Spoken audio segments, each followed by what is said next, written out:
Timeline gonna set me off, gonna set my Twitter haywire. Got a little grifted money from a Zen Rhino, so let's get some people fired. There's 1,000 Chinese slave girls jerking out there, and they're all jerking fat guys who dare. And I'm just that jerk with the tire to spare. The Diva of Vegas, Diva of Vegas. How I wish that there were more than $24 in the bank. And even if there were 40 more, I couldn't afford a nice steak. Oh, there's blackjack and poker and the roulette wheel, but I'll be a caring about every deal. I better get my free play and one comped meal. The Diva of Vegas, Diva of Vegas. Mersh and Royce went to Las Vegas, and Mersh decided to go for broke, and it worked. Would you believe it? Now take a look at this. Mersh met one of his heroes, a wrestling man, some washed up old wrestling man. And while he was in Vegas, he decided to up the ante. Speaking of up the ante, we're going to go up Mersh's ante during this episode. I'm just going to explore all of Mersh's crevices and everything going on with him. Every single time they go to Vegas, they come back empty-handed. And I'm not just talking about the Bank of Royce. I'm also talking about content-wise. They've got nothing. So I'm going to show them how it's done. We're going to double down on this lolcow. I'm going to do an entire episode about nothing other than a man's butthole. This is Mersh Week. Let's go. This is PODAWFUL. That's the wrong one.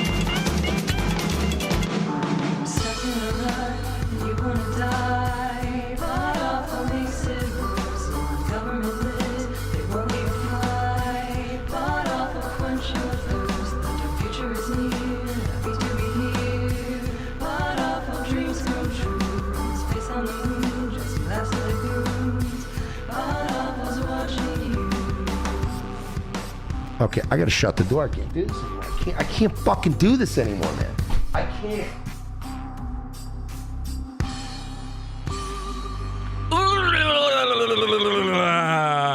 Ooh.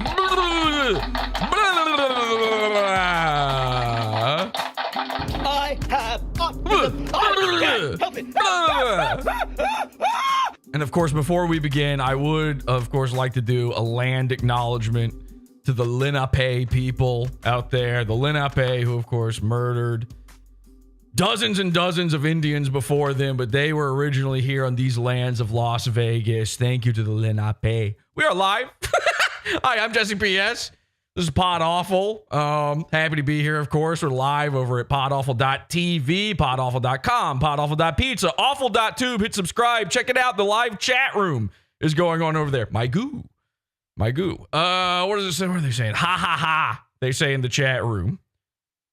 Are you motorboating Mersh? Someone said, yeah, I was. No, I was doing a warm-up. We're doing some warm-up exercises before the program began here. You got to shake it out sometime. I'm trying to teach him how to do it. I'm trying to teach Mersh how to do a show. Of course. Yeah, why didn't I think of that? There we go. There's a slightly better sounding one. Hi, everybody. Hi, henchmen. Hi, Hello. Jesse. Hi. Hello. Hi, Jesse. Hello. Yeah, so the Vegas thing, Mersh. This is Mersh Week. Now, people were saying to me, Jesse, it's Tuesday and you start Mersh Week, and then Wednesday comes and you don't do anything. Okay. Kind of a problem. And then how do you even do a Mersh Week if you took most of the week off? Welcome to Revenge of the Sis, everybody. I got excited, very excited to see all of this. Listen, there's tonight, there's tomorrow. I might even go live on Saturday, like Mersh does when he's real broke. Mersh has been going live on Sundays. I'm not joking. That is how absolutely destitute he is at this point. He gambled. He put all his money on black, and it was red, and that's why we acknowledge the red man here. And during our land acknowledgement portion of the program, which we will be doing every episode from now on. Hey, how are ya? Hey, how are ya? All right. Well, anyway, Indians. So they run casinos, right? Why didn't I think of this? I should just be doing a Kino Casino parody, right? Oh! I should have gotten a big fat guy. I probably just should have gotten a skinny guy. And then I could do the other part. And then we just make fun of Mersh the whole time. Has Kino Casino done any Mersh coverage? Has anybody seen? I missed them. Last night they were having... Now, this is crazy. This is going to floor you. They weren't doing their most insane episode ever.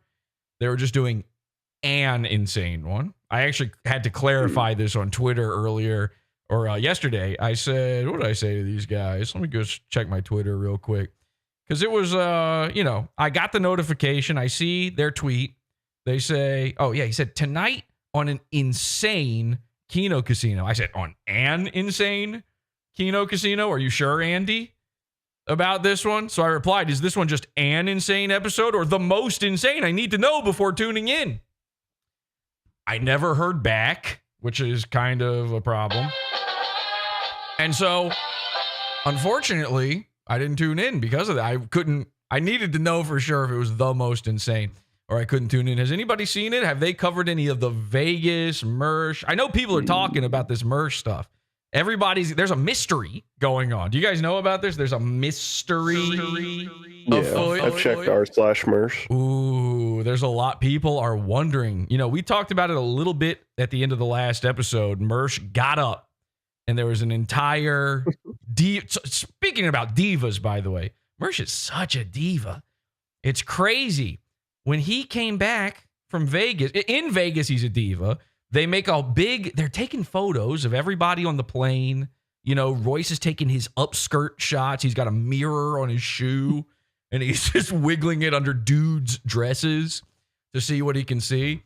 And he's taking secret photos of men and women and children and everybody who should be off the Titanic by now. He's got a photo of them. And then there's a lady on the flight and she's got a light, which, by the way, every seat has a light above it. I don't know if you know this. Have you ever been on a plane? They've got a light built in up there that you're allowed to turn on. That's completely legal. But this is one of those nighttime flights where they turn the lights off. And so she turned on her light and they're like, that's it. Our Spirit Airlines trip has been ruined. Do you know how lucky you are that it wasn't like literally just a big mamma jamma smoking a cigar right in your face? And Mersh would have liked that. Mersh would have been like, I guess we can light up in here. Hey, look at me. Hey, I'm the wire now. And so he would have enjoyed that thoroughly. They're taking photos. Mersh is such a Karen. He's trying to get people arrested. He tweets out about some Puerto Rican lady who cut in line. He's like, yeah, I pulled some enforcement shit. She's at the back of the line now. He would send Rosa Parks to the back of the bus if it meant he could tweet about it. All right. But there's a mystery afoot. They come back. Diva Mersh. I showed this to you guys, and we're going to watch it in this episode. He has this crazy moment where he gets up, he bolts from Revenge of the Sis, and he runs off, and Royce is left alone. And it turns out Royce, I can't even believe this. Nobody has ever seen Daywave, so there was no way to know this. Royce has 15 co-hosts on Daywave, and I guess not one of them holds a candle to our boy Mersh. Butthole one. Because the second Mersh leaves, Royce is out in the wilderness. He's got those lost puppy eyes too that look like, why are you burning me with cigarettes? Daddy? Daddy, why do my eyes look like this? He finds out real quick. And then he's stumbling along, just trying to figure out anything to say or do during this moment. And so everybody's like, why did he get up? It was this crazy thing. And when he comes back, he's like, Diva Mersh, okay? New title, the Diva of Vegas, Diva Mersh, all right? So. Nice. Yeah, hey. Nice. Thanks, Dirk. Ladies and gentlemen. Well, speaking of Dirk. divas, Speaking of divas, Matt Jarbo. Matt Jarbo, thank you for bringing this to my attention. We are going to cover, by the way, Mersh's butt. We are going to cover Mersh. This is the only show you got where a guy goes, yeah, we're going to hey, we know what you want. We're going to cover Mersh's butt. But before we get into that, real quick, a little, what do they call it on, what's the fake Revenge of the Sis's name? Like the original Revenge of the Sis? Fuck. Fleckas. Fleckata. Yeah, I completely already forgot about our new goon, Fleckas. Fleckas Talks, they have a whole segment they call Housekeeping. And what it is, you would think a guy that looks like Fleckas, when he goes, housekeeping, that you need to like quickly pick up all the stuff you littered all over your hotel room so that you don't have to tip him as he comes through wearing his apron, dusting, stealing from your drawers. So they've got a whole segment called Housekeeping. And what they do on there is they just do whatever they were going to do anyway. But for some reason, it's a segment. So think of this as that. I'm doing a little housekeeping. We had some things that happened over since the last episode that we did that I want to catch you up on. I mean, these are some updates that happened, okay? And I couldn't believe this. We talked about Matt Jarbo, which I wasn't even planning to do. There was no plan whatsoever for Matt Jarbo anything going on. And I showed you, I had tweeted to him, and then he replied saying, I'm not a comedian. I replied to him, I say, well, I'm not an Uber driver. So, 6 of one, half dozen of the other on that. Speaking of the half dozen, he forgot my half dozen order of coleslaw. And so I didn't tip him. So I guess he got pretty pissed about that. And here is what happened. Matt Jarbo has blocked me.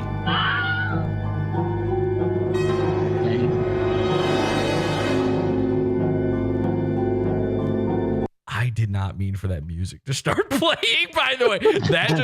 That just happened and I rolled with it. So pretty cool, actually. Good job. Music. Yeah, Matt Jarbo blocked me after the show. I was not blocked before or during that program. He saw the program. He saw us laughing at him. Your post, everybody went to the tweet and started replying to him, started making him mad. So you know what he did? The reason he did this is when you block a guy and they've quote tweeted you, it breaks the quote tweet. So he blocked me to sever our connection and end his embarrassment over the incredibly funny joke that I made about him. So there's your update on that one. Matt Jarbo, official enemy of PODAWFUL. Turn off your garbage disposal! Stop! That's official. Now, the other thing that I got to update you guys on, a little housekeeping, okay? This is just a little housekeeping.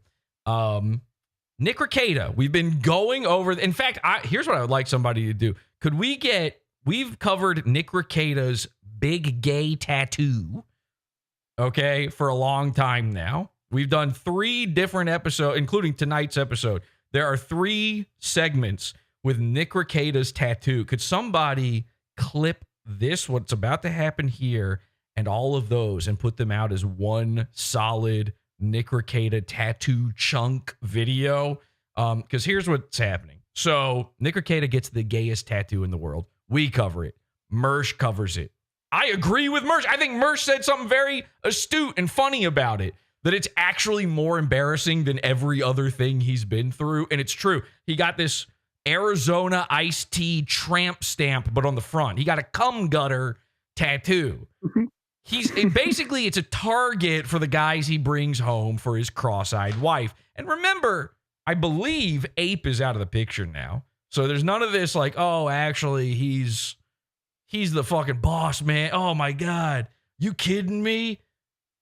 Nick is like slaying pussy, right? Then where's Ape? We need it. This is a lot like JF Gay Rapey's wife.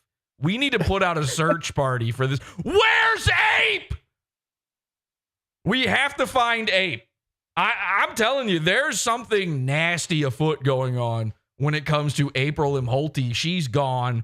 They're selling the house she lived in. I don't know if anybody knows actually where she is or what's happening at this point. It's very, very terrifying. So I realized something. I need to update. You know, we have a Nick Rekieta blackface doll. Okay. So I figured it was time to do a few updates on our doll. Now, first of all, ladies and gentlemen, Nick Rekieta now has his very own gay guy tattoo. Okay. Isn't that nice? Look at that. He's got a nice little gay guy tattoo there. And, you know, obviously Nick has made a series of very bad decisions in his life recently. He's admitted it himself.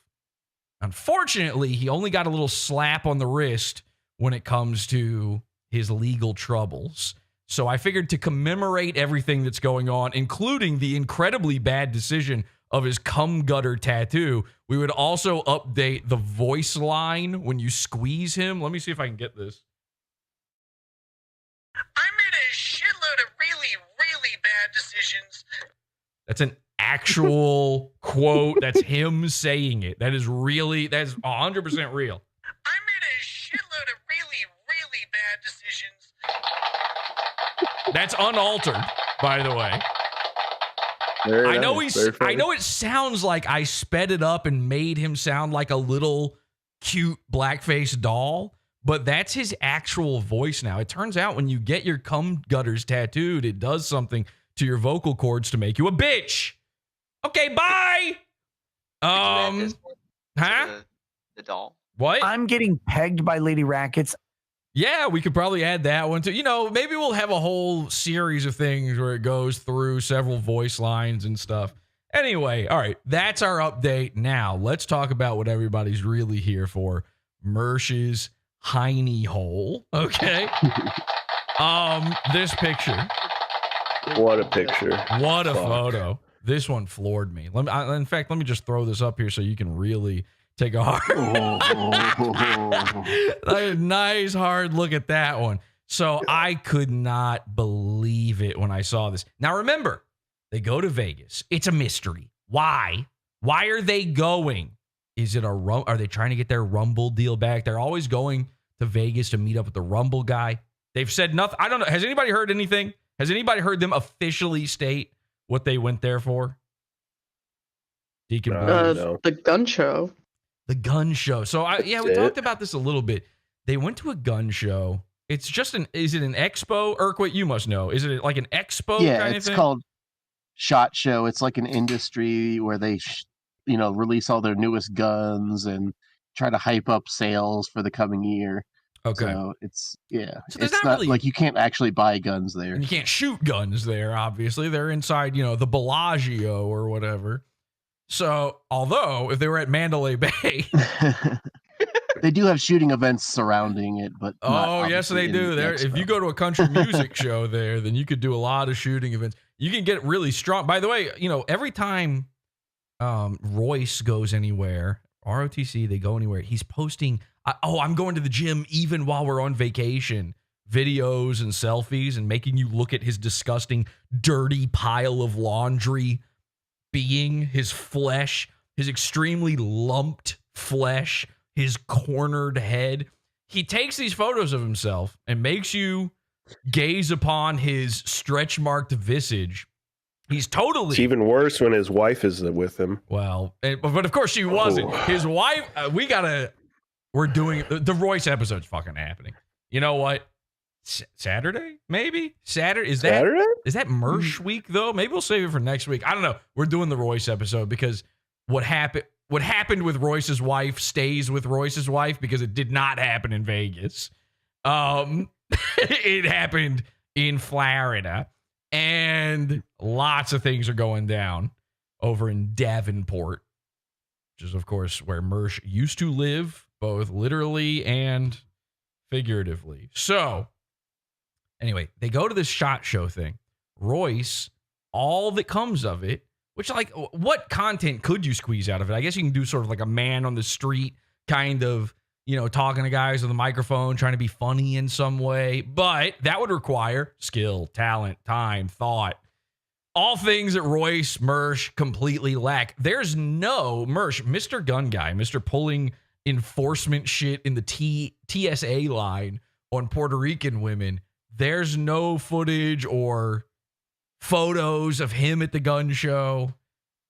You know, Royce takes you to the gun show on Twitter all the time. He forces you to look. There's no proof that Mersh has ever been to the gun show. If you know what I mean. In fact, that one time he posted a selfie in the gym, he had flesh sleeves.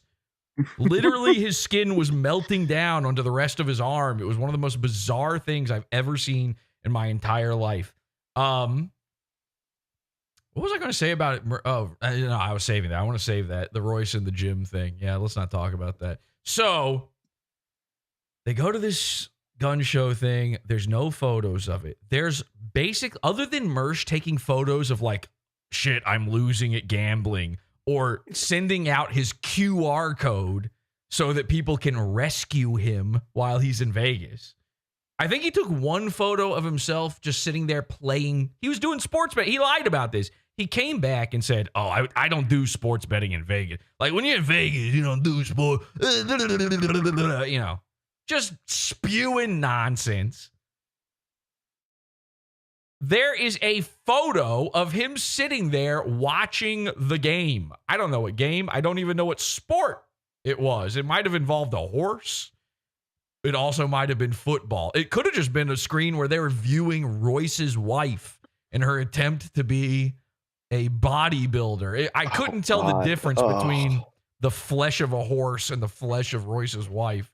It's probably got the same number of maggots living in its skin. So he lied about that. He's degenerately gambling. I mean, I know it's Vegas, but only Mersh could look that bad gambling in Vegas. Like, you know, they call it losing your shirt. This man almost lost his blazer, and he's only got the one now, the Czech Bio blazer. So you got to be careful going there as Mersh. There's one photo taken of Mersh the whole time he's in Vegas, and it's this one right here.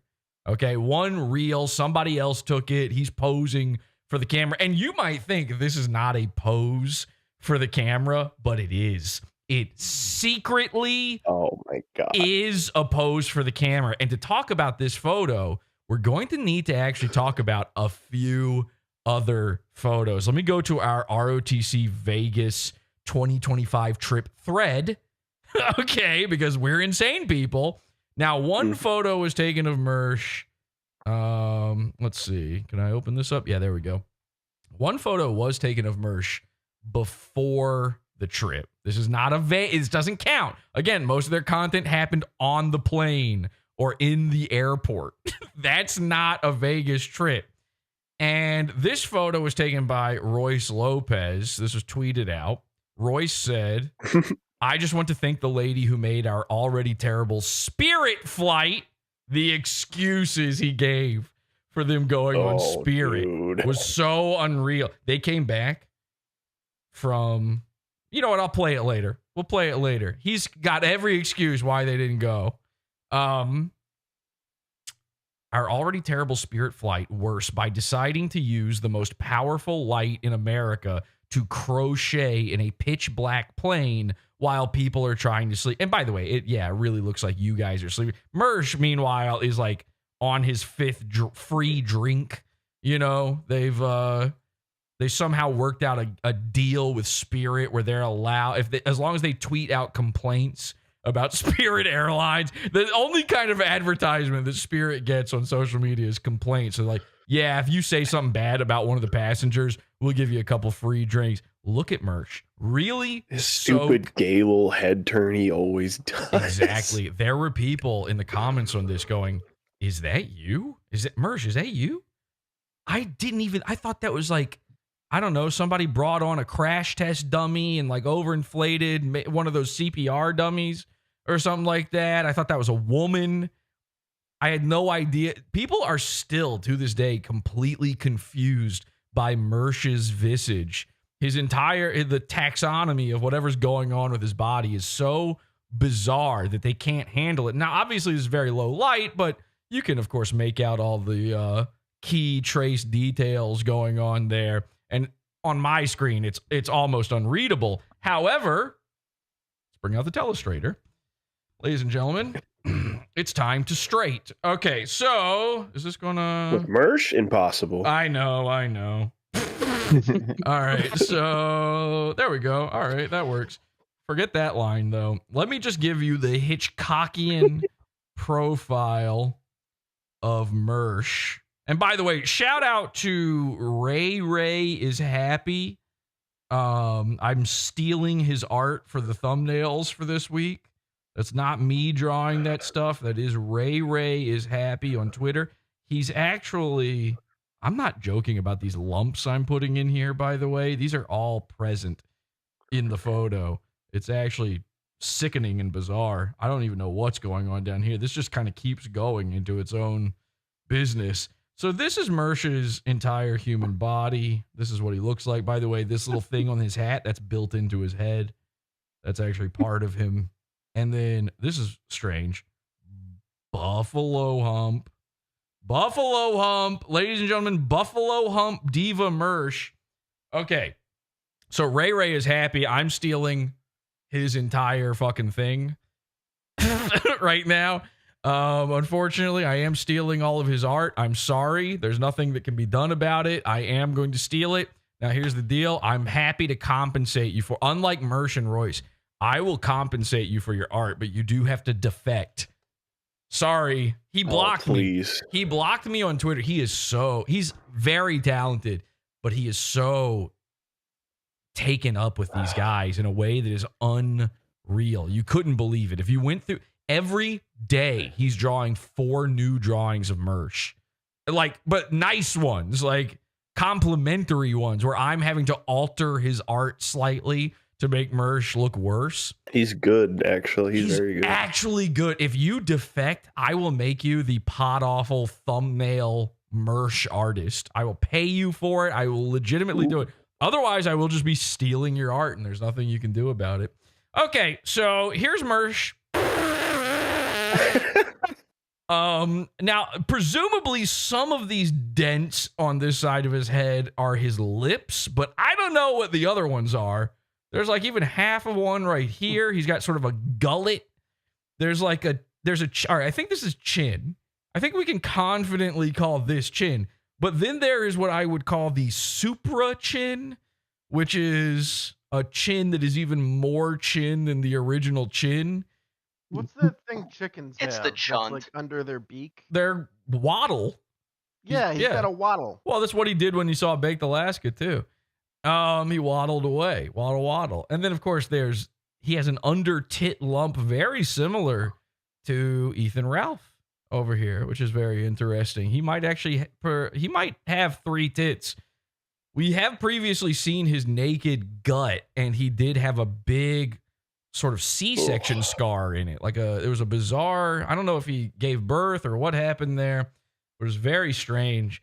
But there's a lot of really delicious sort of things going on in this picture that completely confused the audience of ROTC. They didn't know what was going on. They couldn't believe what they were seeing. Now, this image is important to the story here because I started staring at this thing and I was looking at Mersh. You know, he's always, I'm sure somebody's made this comparison before, but he's always kind of looking off to one side in every photo. And he's got those stupid glasses and it makes him look like that retarded kid from South Park. I don't know the character's name, but he wears you guys know what I'm talking about? He's got the aviator sunglasses. Is anybody? All right, hang on. Not Timmy. Retarded glasses. South Park. Is he the guy that was with Mimsy? With the walker. Mimsy. Yeah. All right, this guy. Look at this. Look at this. How is this not exactly the same as Mersh? Look at this. Okay, yeah. You go back and forth between these guys. You're going to tell me that's not essentially the same man going on there?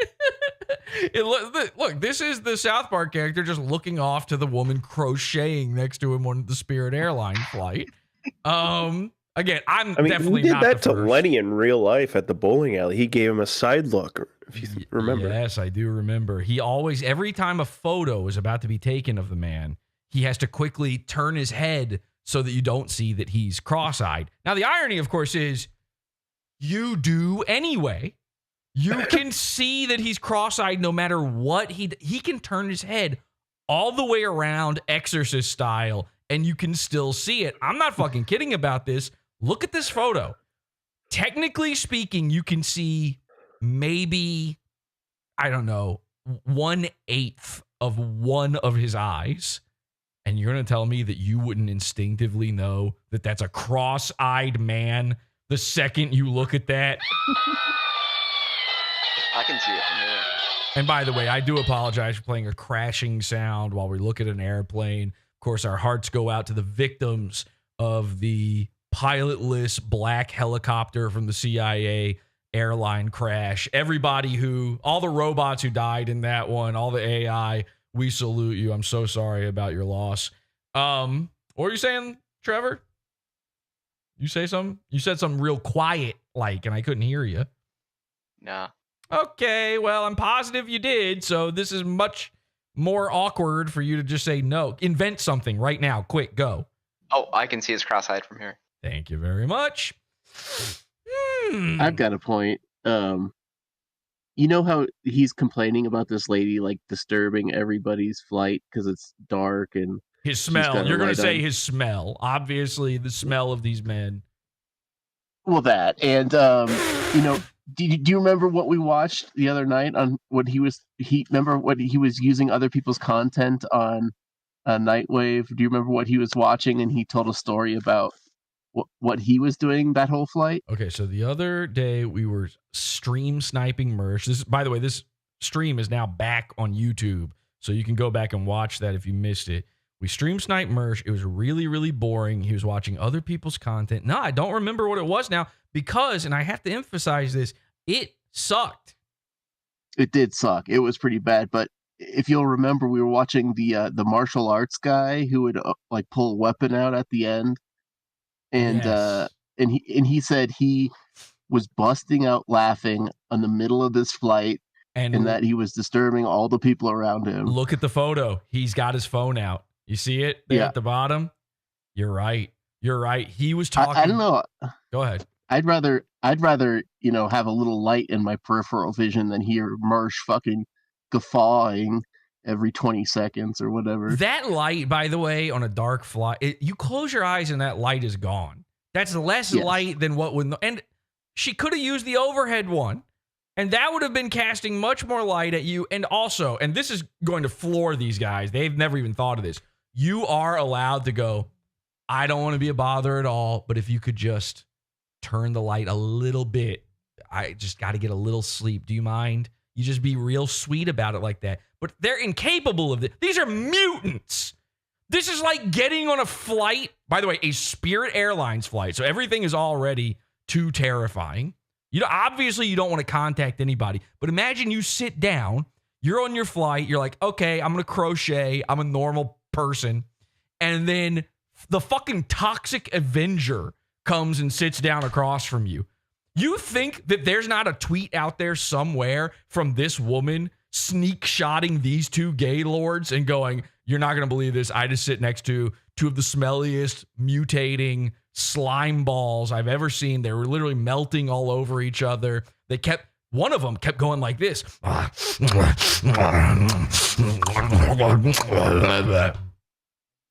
Mersh did admit that on the flight, he was screaming, laughing at maybe one of the gayest, stupidest TikToks I've ever seen in my entire life, by the way. He was losing his mind over something that a 12-year-old would think is funny.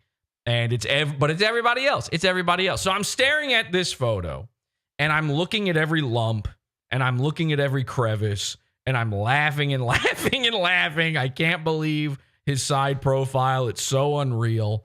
His buffalo hump, everything going on. And then it starts occurring to me. I go, why? Why on earth? This tweet is not worth the squeeze. Not for Mersh. Now, of course, who gets off scot-free in all of these photos? Royce. There ain't no Royce in any pictures other than when he's ready to go and he always does something. He either goes like this or, no, he goes like this. He does a finger gun to the side in every photo of him.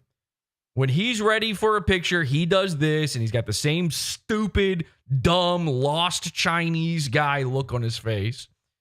And Royce is getting off scot-free in all of this. And I'm staring at this picture, and I'm going, listen, I know this sounds crazy. I 100% understand if you think this is impossible. I believe Royce is taking these photos for me. Now, wow. I can't put it into words, but every single time they go out anywhere, every single time they do anything, they come back empty-handed, other than 3 or 4 brand new photos of Mersh that are so unbelievable, we do an entire episode about it.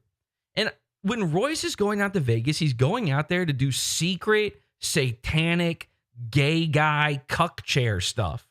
You know, they shared, by the way, when you're on Spirit Airlines together, you're cutting corners everywhere you can. These guys shared a hotel room. Mersh slept in the bed like the queen he is, and Royce slept where he's most comfortable, in the chair in the corner.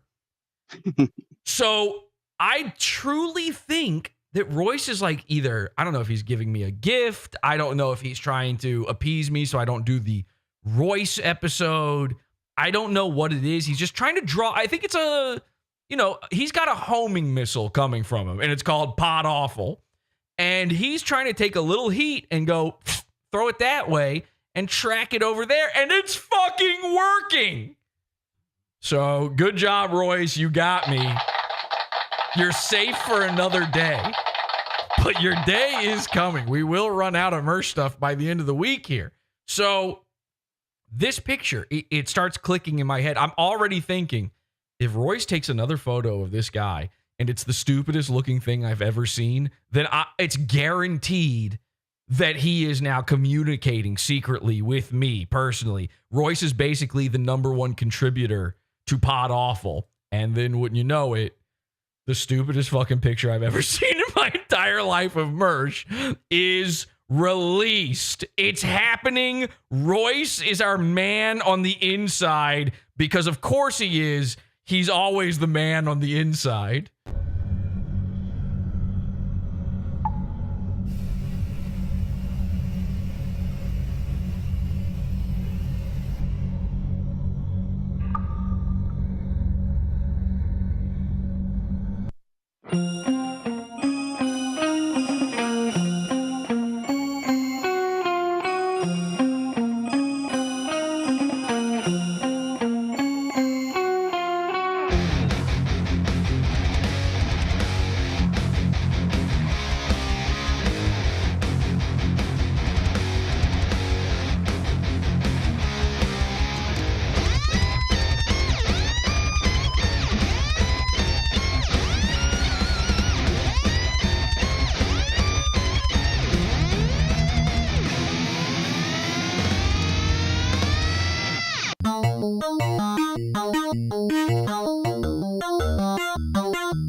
Is this a cult if I ever heard one? Yes, it is. It's a cult. I mean, it's the cult of cult.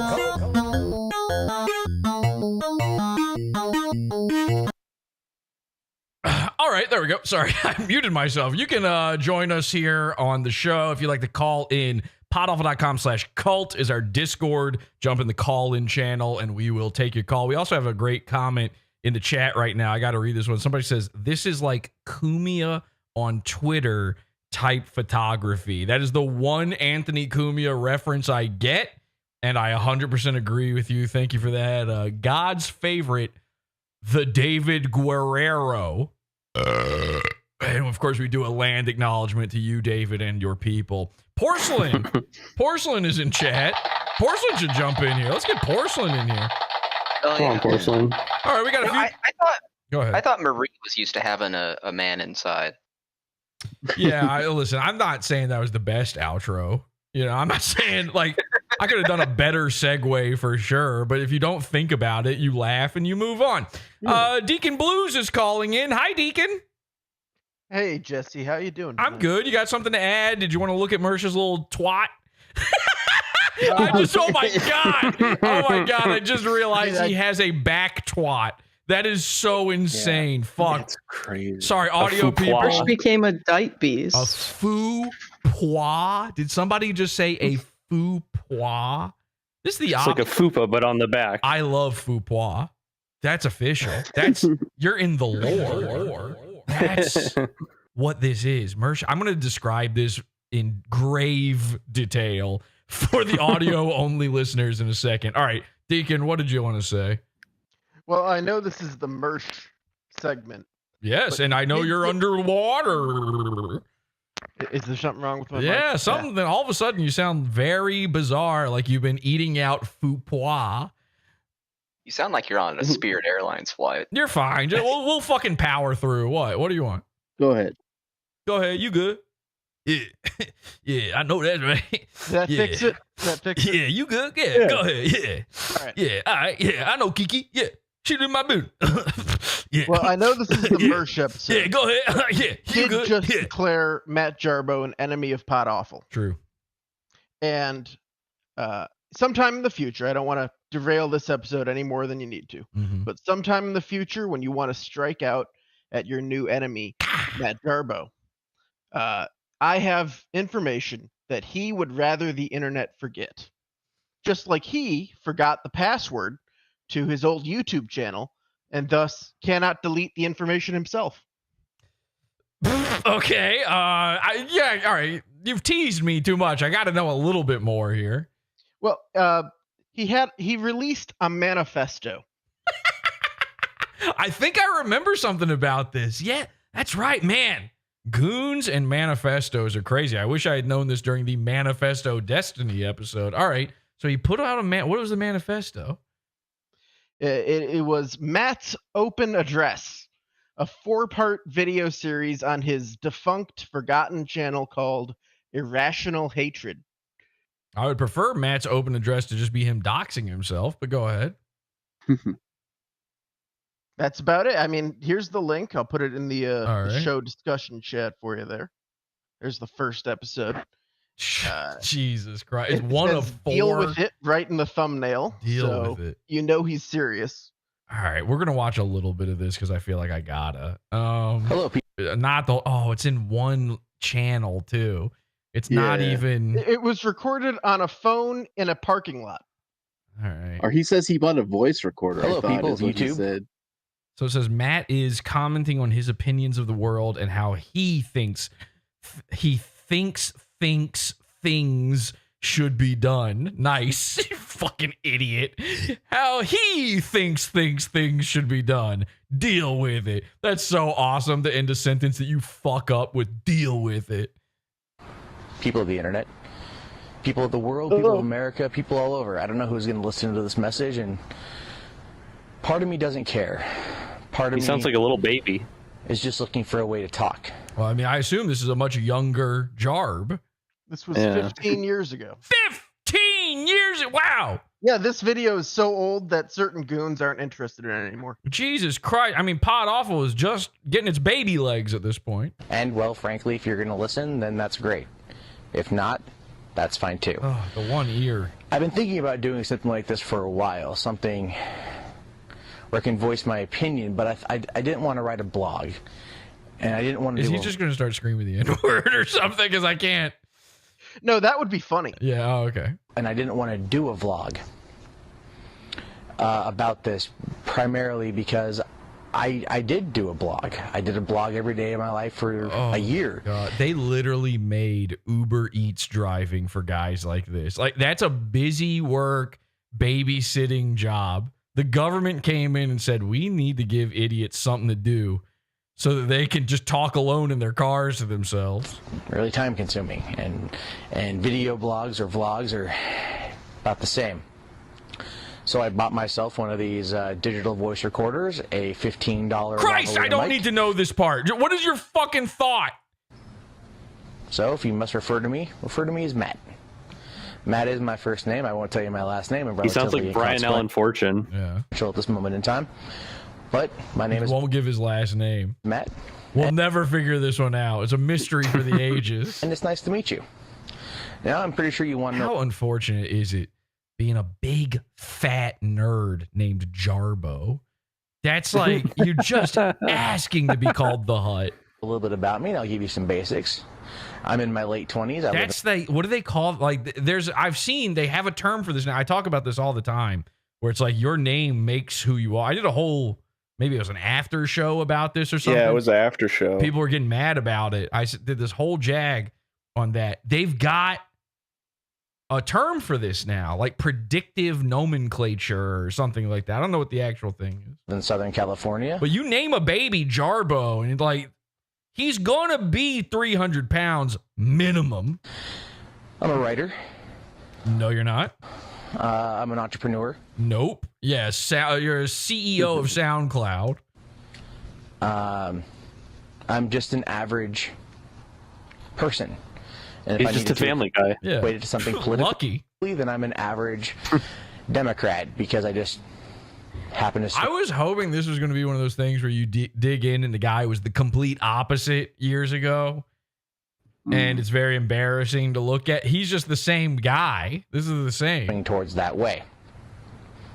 These recordings are more or less my thoughts on matters around the country and the world and what's going on. Okay, give me one. If you're doing all this thinking, then fucking say one thought. Every person has a voice, and people should be allowed to express it. I try to follow the news as best I can. I try to understand the news as best I can, and I try to keep an open opinion on what's going on, regardless of political or religious belief. For the sake of the matter, I am a non-practicing Christian. I have my own personal views on religion, and maybe one day we'll get into that, but right now it's not what I'm trying to talk about.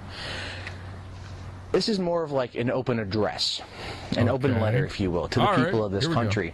Here we go. I have watched for years as this country has become more and more polarized of red versus blue and us versus us, and how no one can really trust anyone anymore in our political system because everybody is out for themselves, for their pocketbooks and what they can do to benefit their own lives. And pocket monsters. And what I want you to understand is the next thing I'm going to say is going to be taken a certain way by certain people, and that's fine. But please understand that I'm just using it as a example and not as a political definition. Such jokes. It's such. If this was Kino, they'd be sitting there like losing it over me. I'm just confused by this. Earlier today, I went and saw Michael Moore's new documentary, Capitalism: A Love Story, and here we go. Here we go. Now I'm starting to get it. Whoa! And I was angered. He is. Oh man, I never put that together before because I'm not really that. I don't know that much about Jarb, but I'm now understanding. I'm putting it together that he thought he was going to be Michael Moore. In fact, I'm starting to believe he gained all the weight just to copy Michael Moore. At what I saw, I was angered at what he had to say about it. This is the only fat guy who you could refer to as Michael Less. Is going on the way guy. That's shocking.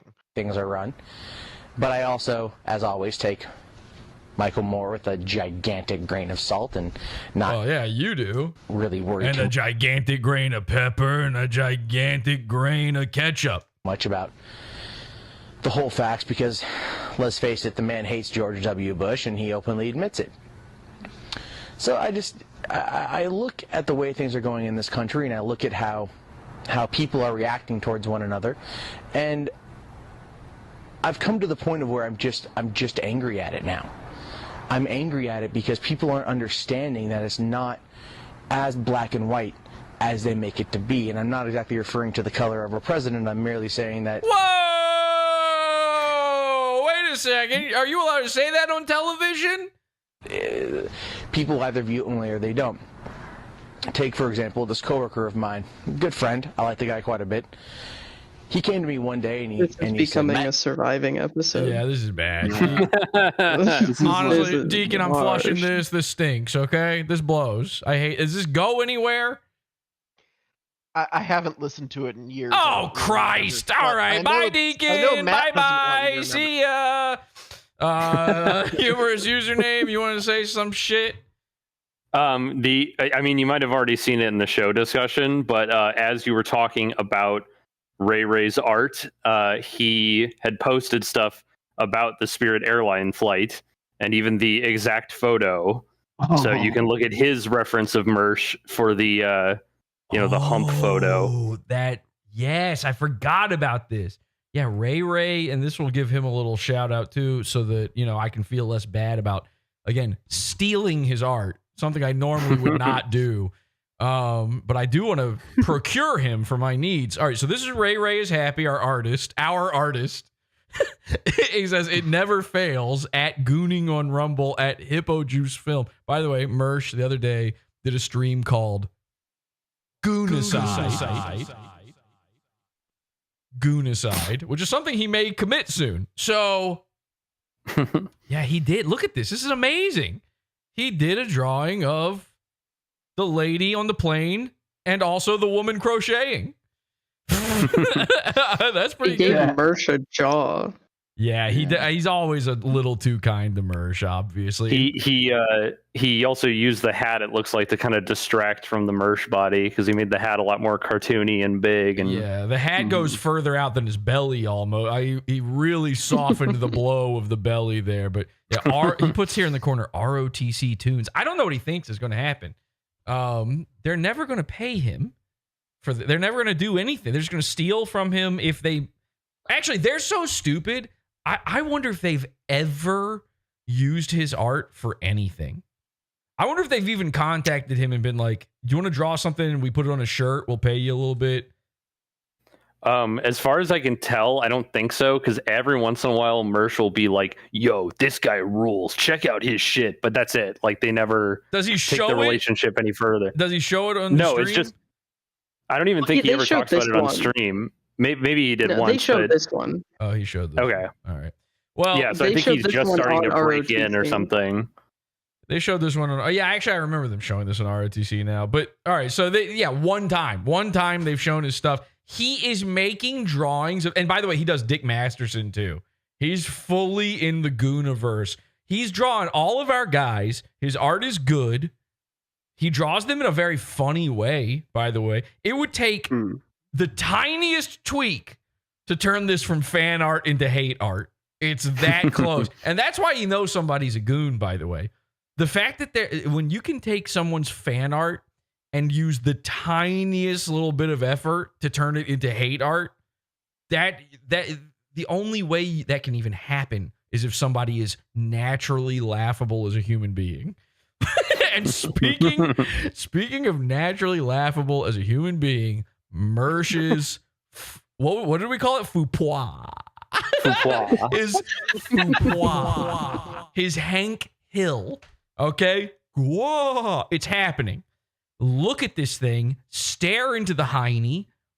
I saw this photo and I said, this is it. Royce is signaling me. And here's the signal. Right there. I couldn't quite put my finger on it, but I could put my finger deep inside it. This guy tweeted out. Well, hang on a second. Let me go back to the. Thanks, Humor's username. I'm gonna get rid of you. So sorry, can't have this many people. Is this the real Porcelain? Let's see. Porcelain? Is this really the real Porcelain? I don't know. Wait, hang on a second. Say something only the real Porcelain would know. Put him on the spot here. I don't know. Fake Porcelain using voice mod to sound British. Oh, look at me. I'm Porcelain. I'm definitely the real guy. I know all the words that people like me would say. Just like Mersh, I've just been rumbled. Okay, so that's really him. I can tell. Guys, ladies and gentlemen, the real Porcelain. Gone from the internet for many years now. He went to Vegas. Did you go to Vegas? Are you there? I didn't have the privilege, no. I'm sorry, did we wake you up? No, I'm in the middle of a bad flu at the moment. So oh my God. Everybody's getting this flu. You've got the flu. Aaron Imholt has the flu, which the flu seems to be like not wanting to talk on PODAWFUL. Seems to be the major thing about the flu. No, I'm sorry to hear that. Compared to Aaron, I'm braving it, so I'm not like a complete and utter faggot like Aaron. Whoa, okay. Well, I don't know if I would use any sort of term. Yeah, whoa, buddy, number one. And number two, I don't know if I would ever say terms like that. And I disagree with him wholeheartedly here on YouTube, a place where you have a big channel, but I have had a lot of small ones. You Porcelain. It's been a while since I've done this, so you Porcelain, you are able to go say all the words you want to say and still have all the subs, and then me, I sit here and rot, and you're like, that's worked. I've waited for all this time for my channel to go away because I've definitely said a lot of things that should probably not be said. It's unreal. It's unreal that you got to. And I've been reporting you the whole time, by the way. I keep trying to report myself. I keep trying to make all of your videos go. I go, how does this guy have all these views and stuff? He's saying like, literally, his videos are just cyberbullying and harassment, a thing you're not allowed to do. And then you're like, oh, you know what? I'm done. It's like, what? You're successful. You got people like your videos. The Mersh fucking doc was crazy numbers. Mersh said nobody would ever watch it. It's like one of the most watched things ever. You were working on one, I know, before. I know people want to know this stuff. This, by the way, I know all these things. I'm saying this for the audience. I don't actually want to put you through this, but I know they're going to ask. Oh, no, I don't mind. You stopped doing videos. You were working on a big Patrick Tomlinson video, right? Yes. What happened? Explain to the people, because we got to get this out. I literally had to do a thing on my show before where I explained this because people keep asking me. I'm like somehow your keeper. So, so one day I tried to open my project in Premiere, as you do, and then I got that thing that said like all of your media's like unlinked and something. Okay, it must be I've maybe moved stuff to another folder or something. Right. And so I was trying to find where it was. Spent about 2 hours or 3 hours trying to locate where it was, and it just wasn't anywhere. And I then realized that the drive that everything was on wasn't showing up anymore. So I had a few options. I could have probably sent the drive to get repaired and all that kind of stuff. But honestly, it was going to be my last video anyway, and I just couldn't be asked. How long had you been working on it at that point? Over a year. Oh my God, dude. My longest video. Damn, I would kill myself. I would legitimately take vitamin S in that moment. The same thing, by the way, happened to me on the last big Rufio episode I did, which like took like 4 years or something to finally come out. And that's why. The real reason that didn't come out for as long as it did was because all of the files unlinked at one point and I couldn't find them. And I was like, that's it. I'm going to shoot myself. I still had a lot of stuff that was sort of saved from a very early version, and luckily it had like almost the entire script and some other things. It was mostly just the media that was associated to it, so that the entire timeline was just not usable. But the little bits that I did have, I think I sent to Zanny Berries, and I just kind of said like, have fun with this, do whatever you want. And so I think he's got like a bunch of shit, like he's got the script and he's got some like audio recordings and stuff. But it was, I mean, we're talking about 4.5 hours worth of timeline that I'd finished. And because it was going to be all 3 parts in one big video rather than individual ones. Right. And that was a mistake. I should have just put it out when I could, really. But it's a kind of a blessing in disguise because I kind of got sick of doing it. And then also seeing, the likes of Turkey Tom and shit just ruin the entire format altogether. Oh, yeah. Nice. Thank you. I talked about Turkey Tom on the show the other week. Documentaries on YouTube. It's so hack and cringe. He's so bad. He doesn't even make his own shit, which Can we talk about this? I know did we talk about this before? Have I already talked about it before? Yeah. Let's talk about it again. Fuck it. Yeah. Porcelain is one of the people that Turkey Tom tried to fucking hire to make his videos for him. He saw Porcelain's work, said, "Oh, here's a guy who's." It's like the Ray is happy thing where I'm like, this dude's work is phenomenal. I would like to hire him. Except the difference is when I'm not hiring or stealing from Ray is happy, I'm making stuff of my own, not Turkey Tom. He is only finding guys who are already doing the thing he wants to do and just has them do all the work. What was the fucking set? How did he contact you? What was the whole setup there? Yeah, so I think the first time I spoke to him actually was on that stream you were on as well. I don't know if you remember that one. It was, I think, me, you, Turkey Tom, and that Michael Alberto. Oh yes, yeah. Yeah. I forgot I even talked to Turkey Tom that time. Yeah.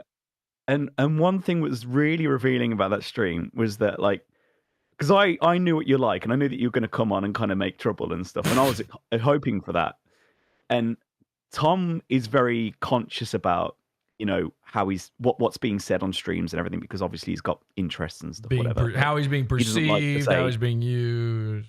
Exactly, he's very conscious about how other than when he's on a video where it's him sucking off Destiny, then suddenly he's a cum pig where it doesn't even matter anymore. Yeah. Anyway, so since then, I spoke to Tom and I asked him if he'd help me out with the Patrick thing. So he did an interview for me for that. And at the time, I didn't know anything about Tom. I didn't really know who he was. I just knew him of, internet fame or whatever. Right. And so I did, and he was kind enough to do that, and he did a good job, to be fair. And but yeah, since then, like, I think as soon as he started DMing me and then he opened up this avenue of would I be open to, and at first I was, relatively like, okay, thanks for the offer, but no, I'm all right. Right. But it was the fact that he almost wouldn't take no for an answer, and the fact that he thought he was doing me this immense favor, like my life must be in such pitiful despair that he could elevate me out of whatever pit that I'm in, and he could offer me like $500 a documentary or something. First of all, that's nothing. I mean, it's nothing, objectively speaking. I'm not fucking. Who's that child that he got to make a video for? Soph. Girl. Soph. That was it. Yeah. Oh God. It's like I'm a. Look, I'm not doing. I'm doing okay for myself. I've got a decent career and everything outside of all this stuff. But it's not like I'm fucking Soph begging for $500. So right. I tried to say, look, I'm okay. I don't need this. That's fine. I appreciate the offer, kind of thing. But he wouldn't kind of take no for an answer, really. And it was this indication that he was doing me this huge favor, as he if big timed you. I should be kissing at the feet of Turkey Tom. And in my head, I'm just thinking, I do what you do much better than you. The only difference is that I'm maybe at my fault. I'm not as entrepreneurial as you are. And I'm not as hardworking as you are. That's, admittedly my fault. Well, but hard work. He's just paying other people to make content for him. Yeah, I mean, but one thing you can't dismiss is the fact that he does make a lot of money and he does work very hard, at least in getting other people to do his work. Okay, yeah, I won't dismiss that. Is that hard? I mean, it would be hard for me to organize that degree of grift, where I'm kind of juggling so many other creators to do my job for me. I mean, he's like, it's like the thing people say about me, but it's like actually, I know for a fact it's actually true about Turkey Tom. Like, he's a rich kid. Like, he just grew up. He had no problems. He didn't have to worry about having a real job or doing anything else. You could easily make an argument saying, well, you have to get to the point where you can pay people to do it for you. So he had to work until that point. But it's like, nah, he didn't really. He just put himself in that stupid commentary community. He's one of the 12 little boys who talk about each other, and he happened to be in the right place at the right time. That kind of helped, but I'm not even sure he was ever making anything. I legitimately believe that he might not have ever actually done any work beyond being a voiceover artist, and I would argue there's no proof that he's even doing the voiceovers anymore. It might be AI. Just use AI for that now, surely. Yeah. Could be AI, which I'm going to be doing with Porcelain, by the way. I've trained a model to talk in Porcelain's voice, and I will be uploading. It's going to be called The New Porcelain. And I actually genuinely encourage anyone to do that if anyone wants to use my voice for any reason. I've literally already done that before, but that one Mersh episode where I made the fake new porcelain doc just by using an old one. No one noticed. Yeah, I remember that. Just taking clips from an old one. Yeah, but I will be doing that. Yeah, that's so insane. Like, it does not shock me at all, but it's just so insane that he it's the hubris of it. The fact that we've got these videos made by Tom that are on probably the equivalent of, if you remember that Internet AJ guy. These kind of like slapped together, like conveyor belt dog shit content. It was just offensive to me almost that, like, he's trying to equate me to doing what. Anyway, it doesn't really matter. I it's a long talked about time him ago. on the show a week ago, and now my YouTube recommendation is I just get a new Tom video recommended to me every day. I'm not subscribed to him, and I just get him recommended to me every day. And every day I'm like, he's got another video. And every thumbnail is just him going, to whatever thing You know of what the the worst day. thing is, though? The worst thing is, like, if there's something new to talk about, let's say there's like the Rekieta stuff now, or like the JF stuff, whatever, Right. something that's quite funny and interesting, whatever. Like, instead of waiting for someone to actually spend a good few months to go through the story and put out content that's really, really good, instead you get this kind of like rush to the finish by the internet AJs and fucking Turkey Toms of the world that just want to be the first to put it out. And so they just get ChatGPT to write a fucking shit script, and then they just shit this thing out. And then anyone that actually can do something decent with the story feels like, well, I don't really want to do it anymore. It's the most distilled version of slop tent, non-tent there is. It's like, it's So when people ask me absolutely why I pure. don't do it anymore, like that's exactly the reason. So it's not because you're secretly a pedophile. Well, I mean that as well, but Because that's what I get in my mentions, and then I have to go like, do I even have to defend this? This isn't me. What am I supposed to do about this? I mean, I like. I've not really porcelain, been looking, to be honest, so I don't even know if that's where that's come from. Children? Am I? I think it's from that Owen Benjamin shit from years ago or whatever. Yeah. I assume. I don't know. Maybe they found new things about you or whatever. Maybe, yeah. Yeah, it is. There is an interesting thing that happens where like a guy's an internet guy, and then he can just never stop. He's not allowed. You just have to be an internet guy forever, or else. Or, by the way, the alternative is you are a pedophile. Like, for some reason, a guy decides to leave the internet, a place where pedophiles go, and you're somehow now the child man. I don't know how that works exactly. It seems like it'd be way easier if you were still on the internet, but what do I know? I don't know. No, it's I'm still around. I'm still on Twitter and everything. It's not like I'm disappeared, I mean, you but, are on Twitter, but you just tweet about soccer, so yeah, that's true. Yeah. it's very annoying, true. actually. I apologize for anyone following. It must be an absolute nose. It's really disgusting what you do. I'm sorry, but you're still. I asked you to come on a Mersh episode before the last ripped by August, and Portia's like, nah, you know what? I don't really do that anymore. I'm like, okay, fine.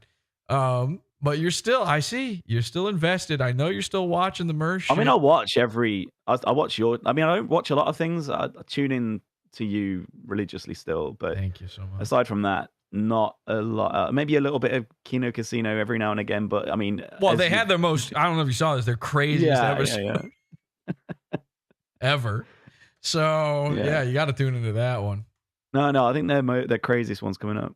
Yeah, it's tonight probably, and then also tomorrow and the next day, and then just an insane episode after that one. What do you think of Mersh's faux pas? What are you snacking on here? What are you looking at? Did you see this? Did this come across your timeline at any point? I don't know how to make it out really. There's a lot going on. Remember when he wore that T-shirt and he had the sort of krang thing? Yeah, it looks like an arse krang. Yeah, it's an ass crank. Well, I think all right. So this is the thing. People are interpreting. This is the bizarre nature of Mersh's corporeal being. Is that he is non-Euclidean. People are determining what they're seeing in different ways. If you look at this photo from one angle, if you look at it from another, if you're a certain type of person, I heard somebody in here earlier literally referred to somebody renamed Porcelain in Discord. It's New Porcelain. I was like, who's New Oh, right. Anyway, somebody a minute ago, I think it was Feds, said that Mersh looks like he's wearing a diaper. I look at this and it's like the exact opposite. See, yeah, in Porcelain, you're saying he's got like a krang. I look at this and I go, his butt is a negative zone where it's like a vacuum that nature is abhorring. And here I am abhorring it along with it. It looks like it's sucking in everything around it. It's like the tiniest little butt. ever. I don't Yeah, think it he's looks part like of the a Dyke baboon's Club. It's a black hole. A black hole. If you look at that little lump at the top, just underneath his sports coat, it looks like a baboon's arsehole. You know what? If we really want to look at a man's lumps, I mean, we might as well fucking break out the big board. Am I right? There we go. Let's enjoy a man's lovely lady lumps. I'm gonna move this over. Actually, let's really explore. I still think it looks like he has no ass and a full diaper on top of no ass. We're seeing two And it's just totally separate things then. Because maybe his ass is like a squirrel and he's stuffing things. This in is his cheeks. the beauty, is that he's a human optical illusion. This is This is why I knew I could do a whole show, which, by the way, we haven't even done anything on this yet. I'm still gonna say I did 2 hours on this photo. All right, here's my take on it. And I was talking to Ryan about this. He said the same thing. We have been referring to Mersh's penis as a triangle now for years. Mersh has a triangle hiny. This is a triangle. You can't convince me there isn't. I mean, it's like some sort of, I don't know if it's an isosceles or what. I can't remember my triangles right now. Certainly not equilateral. I know that much. And I definitely wouldn't call it acute. But there's something going on here. It's triangular. This man's butthole has been triangulated. Let me set it up for the audio people out there in case you haven't seen this picture. And again, this is a signal from Royce, and I can prove it. I can prove it with this photo. This was set up entirely by Royce to humiliate Mersh. So the photo it's a sneak shot. This is an Anthony Cumia style sneak shot. There's a woman walking down the street just being normal, and he calls her a gorilla style sneak shot. The man in the middle, who appears to be, I don't know, my drunk uncle or something, a guy. I don't know why long hair people are in the same family, but I'm assuming somebody already said it or thought it in the chat room. This guy in the middle, his name is Chris Jericho. Okay, I had to look this up. Now, he looks like actually the wrestler. He looks like Mickey Rourke in The Wrestler.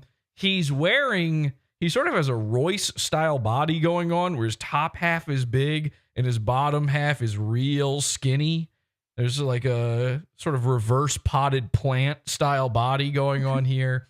His hair, he's got long hair, and his mane is becoming sort of loosely curled dreads, like a woman who couldn't commit all the way to being a culture vulture. You could tell that at some point he went to Jamaica and put beads in there, but thought better to take it out before anybody caught him in America looking like that. I don't know anything about wrestling, but this is a wrestling man. What did Mersh tweet about this? He said, where is it? He said he creeped him out. He said he creeped him out, which is insane. Let me find the exact wording of the tweet. So this is what Mersh says. Buzzed. I'm sorry. I cannot believe this next line. He says, he's describing himself. He goes, buzzed, belly full of steak, up to, that's true, up 2.2K, and just met and creeped out one of the guys on my Mount Rushmore of wrestling. I am Jericho, crushing it. By the way, Mount Rushmore. We've been talking about the Mount Rushmore of Gamergate now for 2 weeks. He's now doing Mount Rushmores. And this guy, which one is he on the Mount Rushmore? He's got to be, I don't know. Which one's like the lamest one on Mount Rushmore? Teddy Roosevelt? I forgot his names. He rules. Yeah, this is the Adam of the Gamergate Mount Rushmore. You know, nobody even remembers who that is. So that's his tweet about this. He literally, on his own, straight up says that he creeped a man out. And just by arriving and showing up in front of him, that the man was scared of him. This is a wrestler. Now, of course, you got Mersh. He's wearing his check bio. He's got the indoor baseball cap on. It looks like the Temple OS. I'm looking from the back, but I know Mersh's wardrobe pretty well. I'm going to say it's the Temple OS. He's got, by the way, again, craziest part, you can see that he's cross-eyed from the back of his head I don't know how. You can see that he's got the mimsy look on his fucking stupid head. He literally, no wonder he creeped out this wrestler. He literally approached him the way he approaches having photos taken of himself, which is to go at a 3/4 angle. Why is he perpendicular to the man? This isn't how humans behave. But Royce knew it. Inside his head, he knew what he would get from this if Mersh did it. Now, the way Royce tells the story, he says that they saw this guy, went, hey, it looks like knockoff Chris Jericho. And then they go, wait a tick, it is Chris Jericho. And then he goads Mersh into going over to talk to him. It's like, well, why didn't Royce is the one who noticed him? Why didn't Royce go over? Because he wanted to get the creep shot. He wanted to signal me, Royce, I hear you loud and clear. Unless I have control of your TV set. I hear everything you're trying to tell me with this one. And it gets way deeper. There's an aspect to this photo that nobody's talking about. Now, my first thought is, I've met Mersh. I know Mersh. And you, sir, are no Mersh. I know for a fact that Mersh is no taller than 5'6". So I'm saying to myself, how fucking short is this wrestler? What is he? Rey Mysterio? How do I know that name? I don't know. And of course, we do a land acknowledgement to Rey Mysterio and all the people he murdered on this land by doing spinning, mask-wearing flips. So I'm like, how the fuck is Mersh taller than this guy? It's impossible. Wrestlers are big, you know? And then I remember, we talked about this last time. Wrestling terminology is carny folk terminology, which means they're doing other carny tricks. Everything's a trick. It's a magic show, a wrestling show. It's if a soap opera was a magic show for a gay guy. So, and by the way, he's wearing a magician's coat. I didn't even talk about this. Jericho is wearing a shiny magician jacket. They're in Vegas. You would assume he's there to prestidigitate in front of women, which, by the way, is also something Mersh was trying to do. Does that involve a wallet? It involves a Chinese slave. So this guy looks like he's there to do some conjuring, you know, a little legerdemain. And I don't know why. Like, who dresses like this unless you're toe tapping inside a bathroom? Why would you do it? Then check bio over here. Diva Mersh sees a gay man's jacket, goes, I'm a gay man in a gay jacket, and does the approach. You're watching a toe tap happening here, by the way. These, like, there was no, it wasn't a creeped out thing. Obviously, he was creeped out. Mersh is bizarre, disgusting, smells bad. Smells like feet and cigarettes, according to Show Me Kitties. His asshole is currently eating his jeans as deeply as humanly possible. There used to be, these are actually Jinkos until Mersh put them on. Looks like his asshole is eating spaghetti harder than uncivil law. So I'm looking at this guy. I'm like, all right, this magic man here, why is he so short for a wrestler? So I Google it. You can just Google a man's height, by the way, which is like, that's like if they invented Google for me. You know, it is kind of bizarre that you're able to do that. So I said Chris Jericho height into Google, and then it returned that he's 6 feet tall. And I go, okay, sorry. Again, I've seen Mersh. I've seen Mersh in real human life. The man isn't above 5'8" if we're stretching. The right shoes on, maybe. But he's under human male height, which is, of course, the cutoff, 5'10". Sorry, everybody below that. So what is going on? That's impossible. That's impossible, feds. Mm-hmm. Is that true? I'm 5'8". You're 5'8"? God damn, you're huge. she's You're tall. a big bitch, Feds. Jesus Christ. So you're were you 5'8" as a kid when you were forcing those I'm gay 2 inches guys taller than Mersh. Oh, that's true. And you know it for a fact. You saw him in his little You're sock. still not a real man. 2 inches longer as well. So more like 4. That's right. Feds has also Yeah. seen Mersh in real life. Who here has seen Feds in real life? Who here has seen Mersh in real life? Me, Feds, anybody else? Lenny has. He's not here right now, but Lenny has. He's not here. Tom Gully, you ever accidentally bump into Mersh inside some bathroom toe tapping around or something? No. Okay, so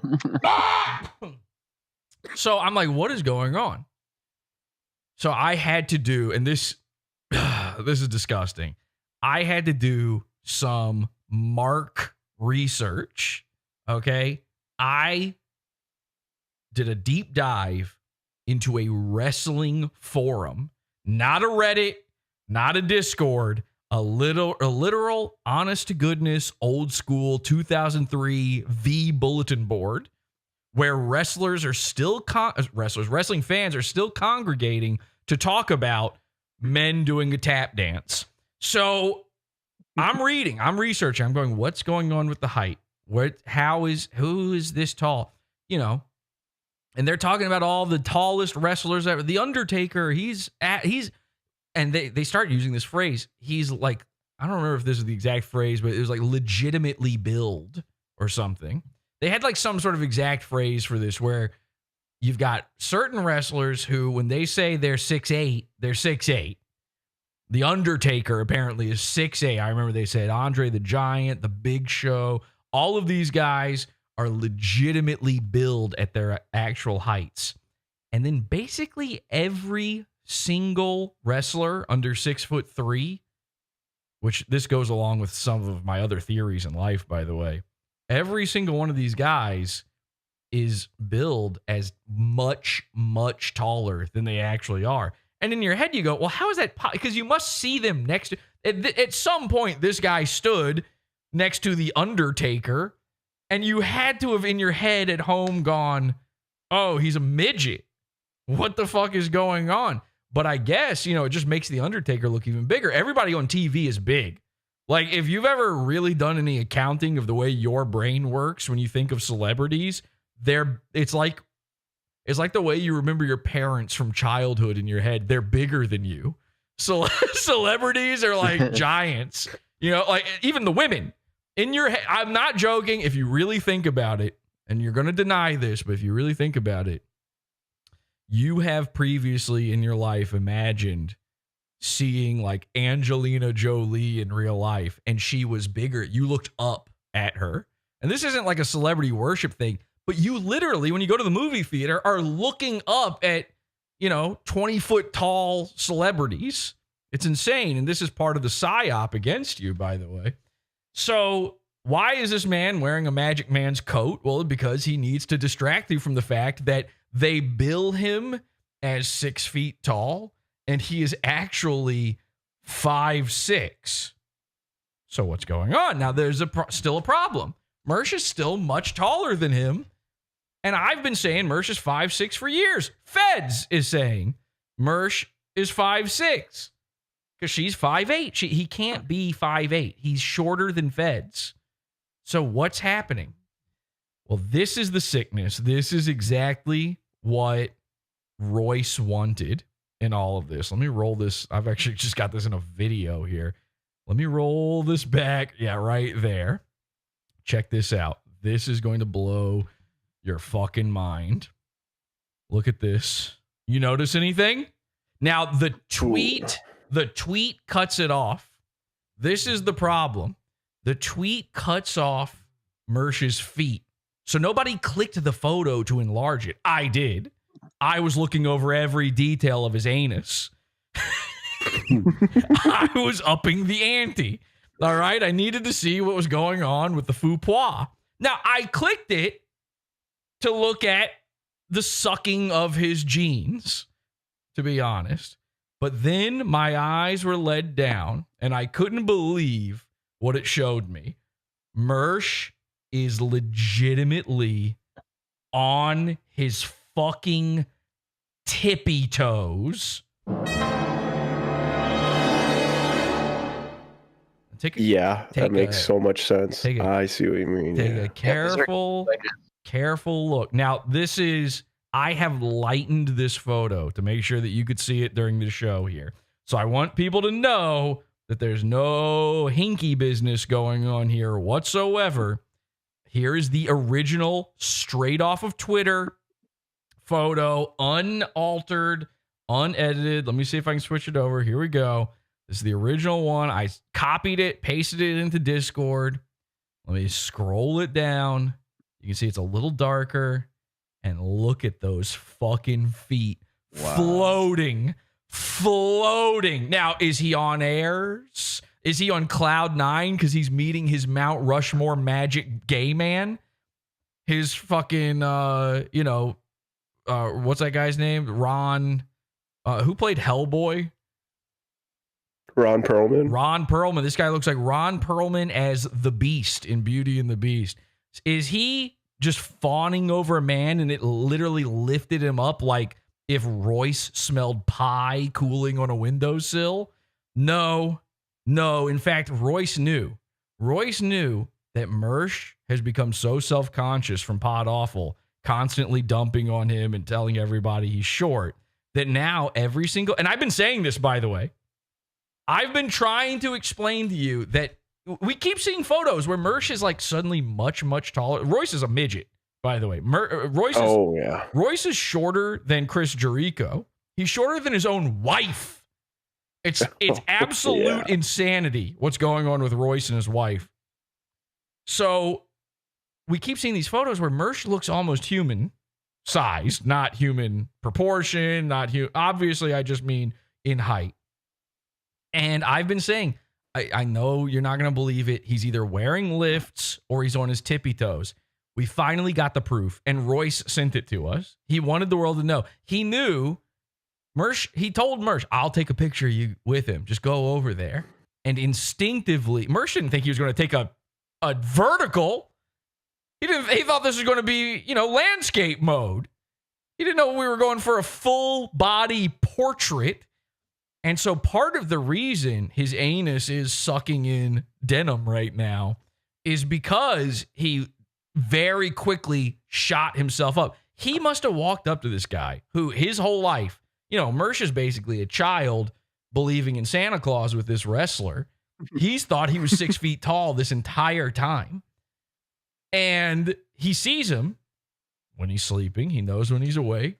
He sees him across the casino there, and he goes, oh, Chris Jericho. And as he's approaching, he's realizing, wait a second, I'm the same height as this guy. And then in his mind, he's like, oh, Royce is going to take a picture. I'll get to look like I tower over 6 foot tall wrestle man if I just do a little.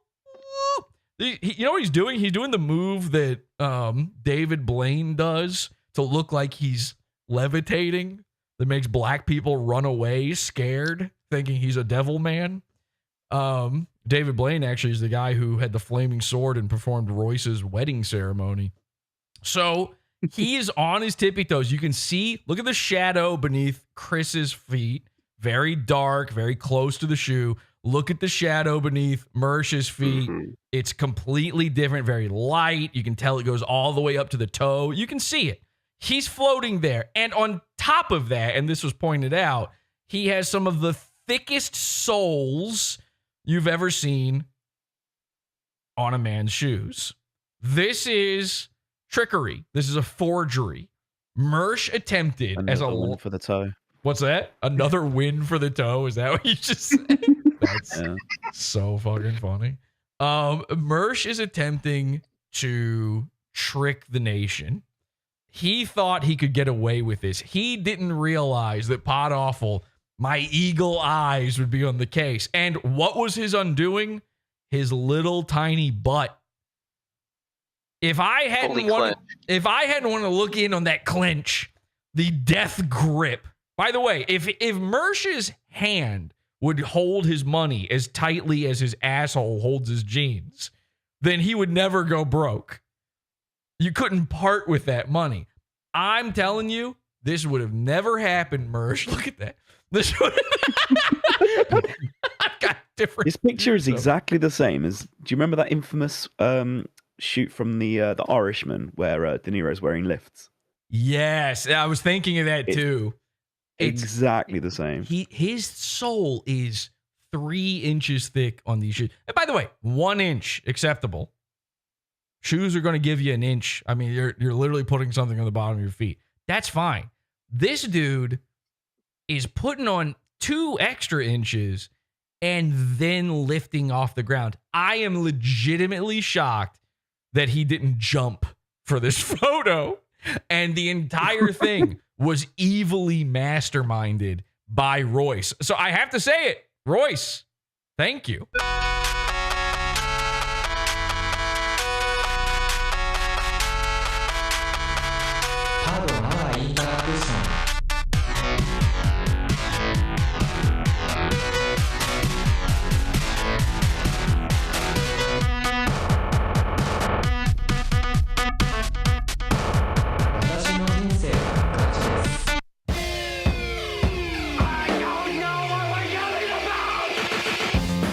Support the show.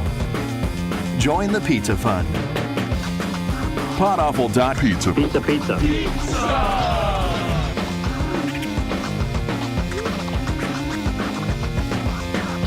PODAWFUL.pizza.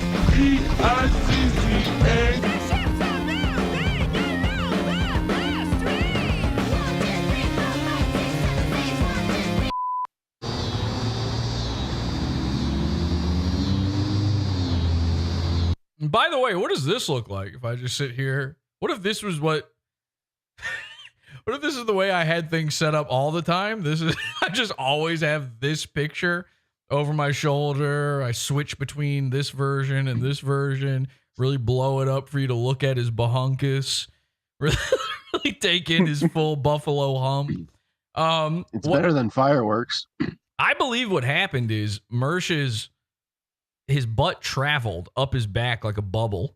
You ever do a thing where you sit on a hard plastic chair and you fart and you feel a bubble go up? Yeah. You have? Dirk's a freak! Yeah.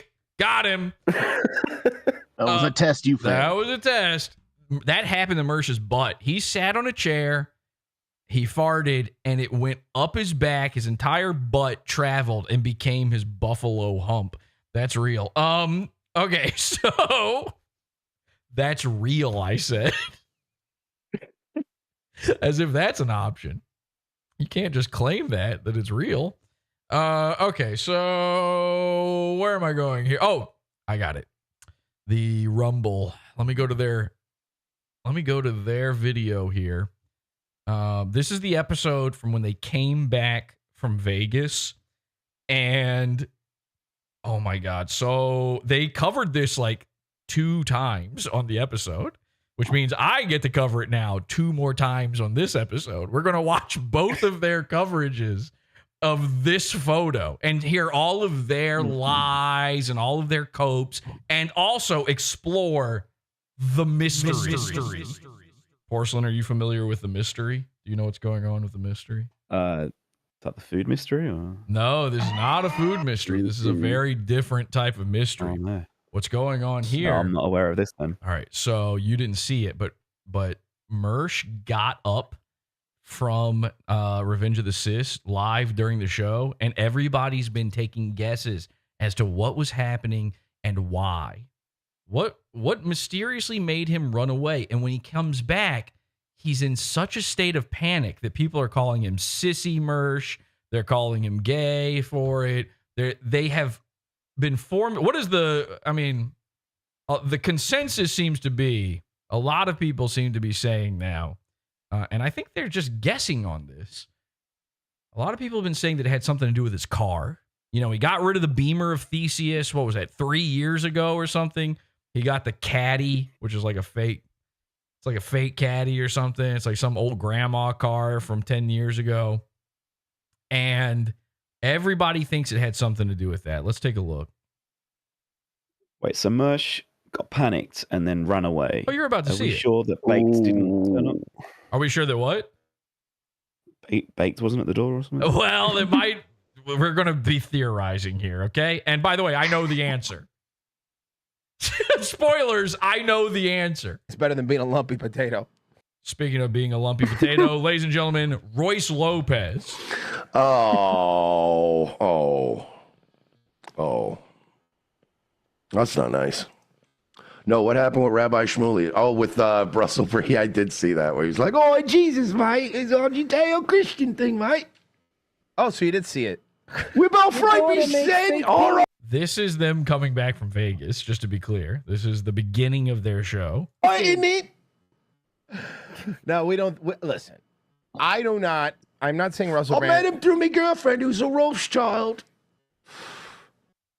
I have to play that part again. I'm so sorry, but you do have to see what I just saw. My eyes are better than your eyes. I'm looking inside the holes of a man. Trust me, I know what I'm talking about. Watch Mersh's eyes when he does this terrible bit. All right, isn't it? No, we don't. Listen, I'm not saying Russell I Brand. met him through my girlfriend who's a Rothschild. You see it? He's going fully cross-eyed. You seeing that he's fully mimsied out under there? It's hard to tell. He's even wearing the same shirt, I think, as the character here. He's wearing the classic Velma. Child. Guys, we were in SHOT Show, and I don't know if you know this. All right. So they went to Vegas for SHOT Show. But we were kind of hanging out with Chris Jericho. Okay. So now they're going to talk about, and again, this is Royce embarrassing a man. I think Royce has been subtly trying to push Mersh either to S himself or to leave the show now for some time. You know, Mersh is the one who ruined their Rumble contract openly without reservation. It's not a secret. Mersh admits this. Imagine being Royce. This was his dream. This was his dream to have a contract doing something. He could finally tell his dad, "Look, it's like I've got a real job." And then his dad just cried into his hands. Royce is so pissed at Mersh, but he can't do anything about it. And you're about to see why. Mersh is now noticing something. What's he looking at over here? Who knows? Let's find out. Friend of the show, Chris Jericho. And he runs away. Mersh has to go because Chris Jericho. He told me not to talk about it. He said, "I will not be on the same screen as that fuck Chris Jericho." Whoa. Good improv. All right. Now we're going to see the improv stylings of Royce. Now, please keep in mind, there are currently on air, Mersh is gone, there are still 3 hosts on this show. I know it's hard to believe. They've got 2 other guys on there. Okay. They've got a Dirk. They've got a shout out. They've got shout outs. And they've got an Urquit. They've got their own Dirkwit going on. Watch what happens. What do? One guy's gone. Okay, so what? Just keep it rolling. I do this, by the way, just me. So he instead starts sucking out of what looks to be a tiny replica of a gas can, which is why he looks the way he does. By the way, Royce is wearing makeup. I don't know if I don't think anybody's pointed this out. Royce has begun wearing makeup on his show. Remember how he always had the pock marks and burns on his face and the butthole eyes and look at his face. You're going to tell me that that's legit? He's either got a filter on or he's got makeup on, and it looks to be makeup. Oh, Mike David? Well, it's the same beard. It's the same beard, and I think it's the same foundation. There is some very Davidian things going on here. All right, let me roll it back so we can really take this in. But we were kind of hanging out with Chris Jericho, friend of the show, Chris Jericho. So he's setting up the bit. Mersh has to go because Chris Jericho. He told me not to talk about it. He said, "I will not be on the same screen as that fuck Chris Jericho." Okay. Now, do you hear it? Mersh's front door is now open, and you can hear horns honking like crazy outside. If you really listen, my audio might sort of tamp that down a little bit, because unlike Royce, you can't hear the AC going on in the background on PODAWFUL. There's no constant whir happening. There's very few mouth noises coming from me, just an occasional or this is the tiniest honk, honk, honk, honk, honk, honk. Man. And there's a big one. Honk! So, man, some guy, their Dirk says, man. Good cover. Oh, this is like when I tell the henchman, hey, I got to go take a shit out of nowhere. Cover for me. And they just go, oh, man, fuck. As if they don't sit around fucking talking to each other all day. Like they never, it's like they're brand new. The same screen as that fuck Chris Jericho. Yoinks. Man. What's going on with that noise? So even Roy says, what's going on with that noise? He can hear it too. Yes, the Chris Jericho. That's right. The Chris Jericho. Well, here's what was happening, right? We were now, of course, Royce is enjoying this. Like, does he seem put off or even concerned by this? No, he wants Mersh gone. He's giving PODAWFUL bits to do on the show to drive Mersh more insane. And I said this during the VR episode. I said, Mersh is too low. He's too far down. We need to raise him up. And unfortunately, that did not happen. He is now lower than he was last week. Vegas wiped him out. And whatever happened when he got back from Vegas, well, he wished it had stayed in Vegas. We were sitting at the Royce doesn't even know what to do. He's hearing that horn honk. He's like, fuck, Mersh, why didn't you shut off your mic before getting up, you idiot? And at the Mandalay Bay, RIP. We're sitting at the Mandalay Bay. Well, RIP to the hotel? What? Like they have like this little bar that's like right by the that's like they have this little bar that's in the middle of the casino, but there's also like this stage, right? Like at the end. Wake up. Now, these guys had this is the day they got back. They came back at about 6 a.m. on this day. This is Monday. And they have not slept. At the end of the Yeah.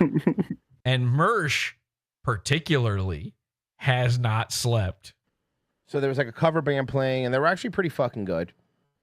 And ooh, you hear him? Here he comes. Here comes our boy. There was a cover band. You good? No, I'm not. We'll talk off the air. Okay. There was a cover band. There was a cover band playing. There was a cover band playing. Watch this. As a guy who's talking way too much with his hands, I can't believe what Mersh is about to do with his hand. The claw. Place, and then I see a guy standing there. He starts chewing. He doesn't know what to do. He needs bone. He just needs a tiny bit of bone to stabilize him. Bones to make us feel good. So what's next? And I go, who the fuck is this fuck? He's tinking. Tink, tink, tink, tink, tink. Tink, tink, tink, tink, tink. Now this is amazing. Okay, well, I could have done a breakdown of just this moment for an entire show. In fact, let's roll it back. Actually, fucking good. And there was oh fuck him. So that's what he's. Look how quickly he goes for his cigarette as well. He Of needs course. this more than he's ever needed anything in his life. Always pleasure, never pain. Of course, he needs that cig. The fact that he didn't take it with him is shocking. The fact that it wasn't hanging out of his mouth, like actually hanging about an inch, just levitating out of his mouth.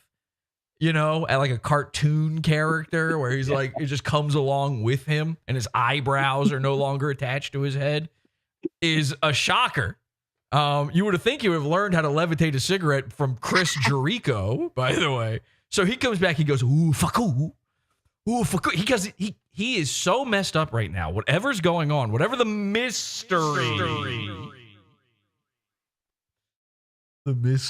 whatever the mystery is going on outside, he is so fucked up by it that he cannot curse properly. Mersh, a guy who's done nothing but watch HBO for the past 30 years. There was a cover band.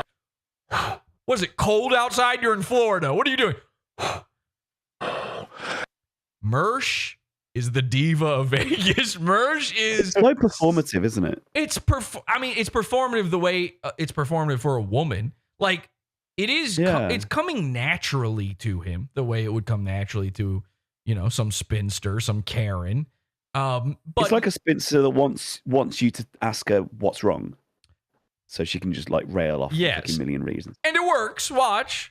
You good? You good? No, I'm not. That's why he wanted you to ask, so he could say that. No, I'm not. How about you go, yes, I'm a man. I know I'm wearing Velma's clothes, but I promise. Please pay no attention to the triangle behind the curtains, both back and front. This is a man being piloted, by the way, not just by a Krang. This is a guy who is basically a human flesh mech for a Krang. But he is also, and this was revealed very recently, he's also one of the Earth's tarantula controlled, like Aaron Imholt. He has the exact same tarantula under that hat that Aaron does. PODAWFUL made me do it. I didn't make you do that. I'm a fucking idiot. Speaking of Aaron, so this, everybody's talking about, this moment. I didn't mean to click that. Everybody's talking about this moment right here. Okay. This has been going around to the point that Aaron is wondering what's going on. Aaron messaged me. Here's a quick update. Here's a little bit of housekeeping on the Aaron Imholt situation. Is he coming on the show? I said, come on tonight. You can make time. He didn't. That was 2 days ago. That was on the last episode. I'm no longer asking him. Okay. I'm done asking Aaron. It's too gay at this point. But he responded to my message from 2 days ago today. And he said, I'd like to. I have the flu. I saw a clip where Mersh's car supposedly got repoed. Any info? Now, this is what everybody's saying, is that Mersh's car got they're just making that up. That's entirely invented. They just hear the horn honking. They go, what could it be? Wouldn't it be funny if it was his car, right? Any info? Now, what's obviously actually happening here with Aaron is he wanted to ask me about Mersh, and he came to his DMs, saw that he had left me on red, responded to those things so that he could ask the real question. So I said, I have all the info on whether or not that is true. And he responded, is it? And I said, like I'm telling you. I'm a killer gorilla. I'm Tom Gully. You're watching Is This Live, the show on the PodAWFUL TV network. PodAWFUL.pizza. Loser. I'm not telling you. So you can go and say it on your show before I even get the chance? Are you retarded? No. You come to my show if you want to know the answers. And he responds with like a laughing emoji. And I said, you can find out if you come on the show. But I'll tell you this. Everyone is just guessing what's going on. I know the details, and that's true. I know everything that's going on with baby boy Mersh. Now let's take a look. We'll talk off the air. Okay, there was a cover band. We'll talk. Sounded like he was crying. We'll talk. I'm a cool guy. We'll talk off. You don't get to be a cool guy after you just came back going, no, I'm not okay. Why do you ask? To your wife, Royce Lopez, Mersh and Royce Lopez. Can't believe they didn't hear Mike Mersh and Royce Lopez. And there was a cover band playing. Now, all right, I gotta put this on the screen so you can really see it. At this place. Wow. That sissy Panic. hand panic. Exactly, Urquid. Oh, He's doing Panic at the Disco. You can tell by the way I do my walk. I'm a woman's man. No time to talk. That's a hand panic. He fully hand panicked. He tried. He tried to hold it together long enough to take a wet stroke of his cigarette. And I do mean stroke when I say it. And he couldn't contain himself. It's too much. The nerdrenalin is going into his hand panic ring. I'm a lolcow. And now he's being... They're cyberbullying me to death. He knows, too. In this moment, Mersh has to know that this is now a clip for PodAwful. That's his life. Like, I don't know how clear I made it about the last episode, you know, where we didn't really talk about the Vegas stuff. The point of the last episode and why I wanted to cover that stuff first is because you have to understand the psychology of Mersh. Every little thing that goes wrong in his life is potential and almost certainly content for PodAwful. And every time it happens, he knows that. It's happening inside his head. When his hand started panicking, when he had his little Devon Sawa idle hands moment and he was no longer in full control, the tarantula had taken over. It was in that moment that he knew, I'm getting clipped. This is going on Pod. Pod's going to be looking at this. And in his mind, he wants to beg Royce to end the stream. If he could somehow go back and delete the VOD so that hopefully nobody has already been recording this. And then I see a guy. We live rent free in this guy's, not just his head, but his hands, his claws. I see and his triangle buttocks. Guy standing there. And I go. And again, Royce right now is trying to steamroll past this and keep talking about Mersh's little butt too. This is what the point of this. I know he's going to make it sound like he's talking about the wrestler, but Mersh wants to talk about the fact that Royce wants to talk about the fact that Mersh's butt is eating Gene. Oh, who the fuck is this fucking, who the fuck? Now, you know, even Mersh, Mr. Mouth Noise, knows he's breathing directly into the microphone like a female lunatic. He's in a hysteria. And when I say that, I mean like the classical term for like he needs a hysterectomy. His womb needs to be removed to make sure there's never another Mersh made again. And Royce just keeps trying. He keeps trying. He's trying to thread that needle. Fuck is this Chris Jericho wannabe? Now, I watched this live, by the way. I saw this moment live because I knew something great would happen on their return from Vegas. I'm sitting there watching that, and the second Mersh starts typing, I know where this Tink Tink is going. There's no question in my mind. He says, we'll talk off the show. But in that panic, he's like, I need someone to know what I'm going through. Now, he's only got two options. He can either tweet it. Every single time you've seen him Karen tweet, you've seen him grint. Oh my God, the grinting on Twitter this past weekend. He's already on a new grint, by the way. Uh-oh, my computer's breaking down. He's back to that one. He had a blue screen of death the other day. Grint, grint, grint, grint alert. I saw somebody on r/Mersh breaking down the word grint for all the other users there. It's like, we know. We invented grint, so everybody knows what grint is over here. Porcelain did. Porcelain did. Yeah, Porcelain invented grint. I don't know. I thought it was you. It was. I was gonna say. It was. Let me see if I can find it. Let's see. Air Pirate Mersh, Superfan Mersh. Royce usually only gets happy. Mersh and Royce's Vegas trip recap. Angie did a great recap of all this stuff, by the way, if you want to really get into everything that happened. God damn it. Which one was it? Where? It's got to be one where it's talking about him grinting, right? Mersh is Tink Tinking again. They're calling him the Sissy Panic Queen. I love that. Amazing work over at r/Mersh. Is it guys? Check this out. Guys, I don't know if you know. Oh my God. No, Guys. No. I refuse to watch his gay cat videos. Even for the content, I'm not doing it. Where was it? I'm sorry. I didn't have this set up. Somebody calling him a loser. Somebody saying he has the ass of Hannah Gadsby. I love that. That is so true.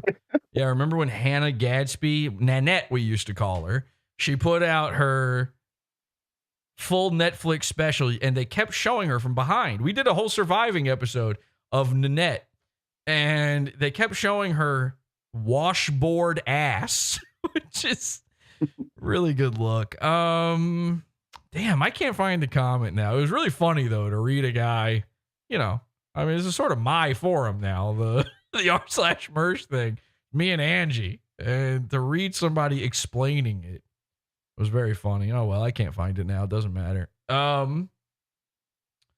Thickest heel I've ever seen on a man's shoe. And by the way, look at this.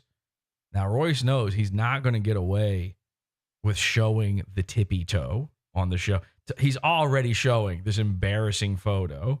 He's got to show it. They have to talk about this. This is the only thing that happened their whole trip. He did Mersh the favor of cutting off the shoes because it leaves it to me to reveal to you. He's gifting me that content. It's very nice of him. Anyway, I'm watching it live. He's Tink Tinking. I know exactly what's happening. He needs to let Royce know what's happening. He said we'll talk about it off air, but now he's in full panic mode. So he needs somebody to know what's going on so that they can feel bad for him. Somebody needs to feel some sort of feeling and empathy for Mersh right now, or else he will smoke his cigarette so hard his asshole eats it. So then I look over there. We get it. Okay, Darth Vader, come on. And he turns his head, and Mersh goes, bye-bye. and Mersh goes, I think he sent you a message. And there you got Virgie confirming my suspicions. I think he sent you a message. Now, when he says I think, they're in a Discord call. That's how they're doing their show. So he doesn't think that. They're in a group chat. They can all see the message. That's how Mersh sent it to him. And sure enough, you can see Royce look over at the Discord.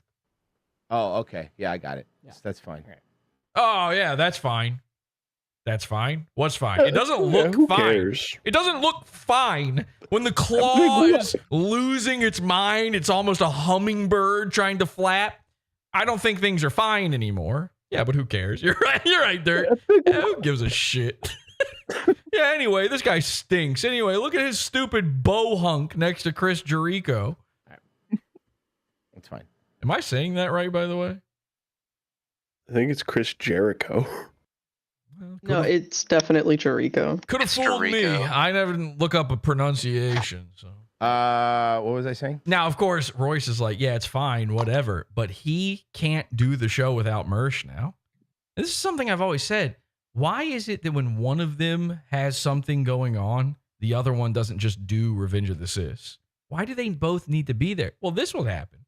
If Royce is there and Mersh is not, it's city. Hi, welcome to Revenge of the He would forget the title of his own show. If it was Mersh there with no Royce, we'd be watching a man play with cats. And that's it. He'd be doing his diary. You can't have two night waves in one day. So Mersh notices him and goes over there. Okay, yeah. So Mersh and he goes, sorry guys, we had a bunch of issues with you saw before. I'm just glad. It's definitely nothing gay happening to Mersh right now, I promise. So Mersh notices him and goes over there. Okay, yeah. So Mersh and he goes, sorry guys, we had a bunch of issues with you saw before. I'm just glad we're alive. So just bear with us. But I'm not sure Mersh is alive in this moment. We don't know for sure. We need proof of life. And also, we got in at 5 a.m. today. So anyway, I go, man, that guy listen. They got in. The plane landed at 5 a.m. And they took off from, where was it? Orlando, I believe. We were tracking their flight. Man, shit, dude. This is starting to look bad. This is starting to look a little bad, to be honest. When you're tracking the are we the bad guys? We might be. We the baddies. My logo's not a skull, so. And also, the name of the show isn't Revenge of the Sis. So, which is the bad guy movie of the Star Wars ones. This is more of a return of the cool guy. Hi. Well, Royce is just gay enough to have. He was this close to naming a show that. Like a Chris Jericho ripoff, whatever, right? And then he turns his head and goes, "That fucking Jericho?" And then Royce has been practicing this monologue in the mirror, by the way. Like, he was ready to tell this story, but he needs Mersh to jump in and say a quip here and there. Not good quips, by the way, but just when there's two guys talking, your mind goes, I guess we're having fun. When it's just me talking here at Pod Awful, your mind goes, I better panic and look at the fan. And that's why the fan is there. Okay. Whenever I'm just wandering through sentences, never finding the end of them, you just start staring into the fan, counting the rotations, trying to figure out how does he do the fan. You'll never figure it out. It's impossible. $1 million prize on the line.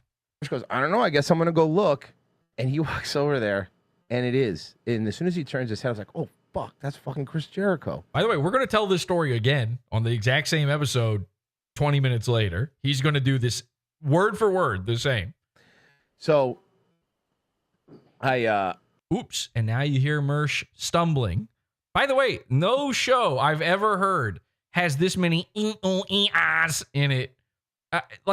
Presumably, the way their show works is Royce has OBS on his computer, and he's streaming himself directly, and then everybody else is coming through Discord, right? The exact same way I'm doing this program right now with the henchmen and Porcelain and Tom Gooley here.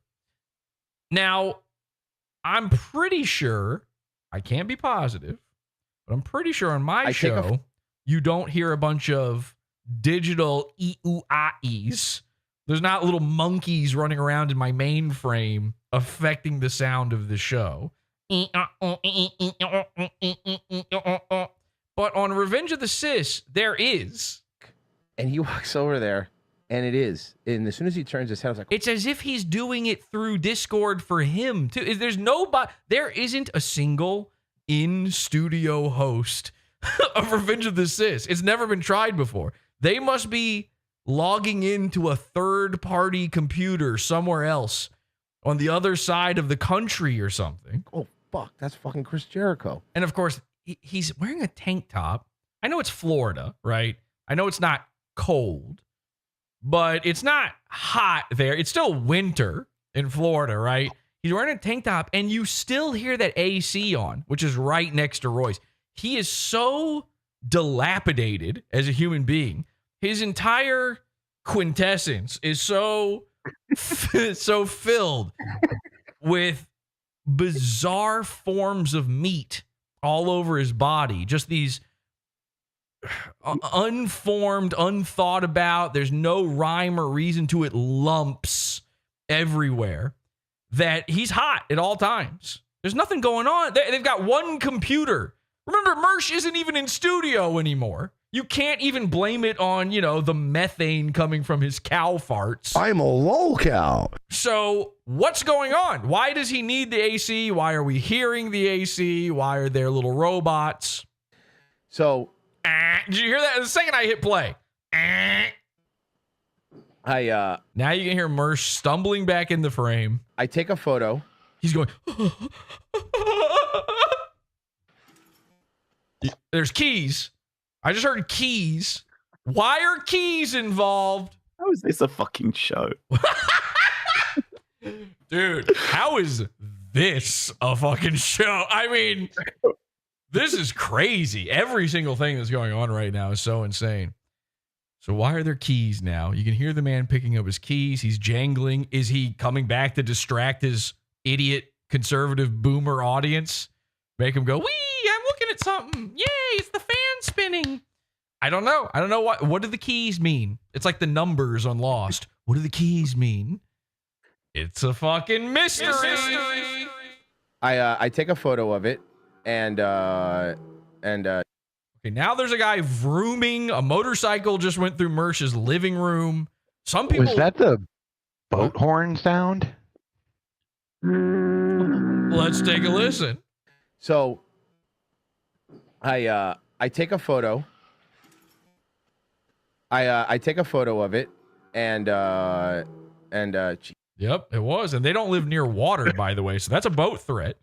There's a boat threat happening inside Mersh's living room. Now, some people were theorizing, by the way, that instead of a car deal, car repossession, whatever, that it might be that one of Mersh's cats got hit by a car, that he just left the door open and it just got run over. And that's why he's all, and if that's what happened, I'd be like, okay, I wouldn't even do this right now. I know that's not what happened. He's got all the cats. We would have heard, he'd been grifting off of it by now. Jesus Christ, guys, I'm really sorry. Today's been a fucking hot mess. So he hears the boat threat outside, and he's got to explain to people again, everything's fine. It's fine. Everything's fine. Jesse, it's fine. Our fault, by the way, just so you know. It's not our fault. Whose fault is it then, Royce? What's going on outside of Mersh's house? And whose fault could it be?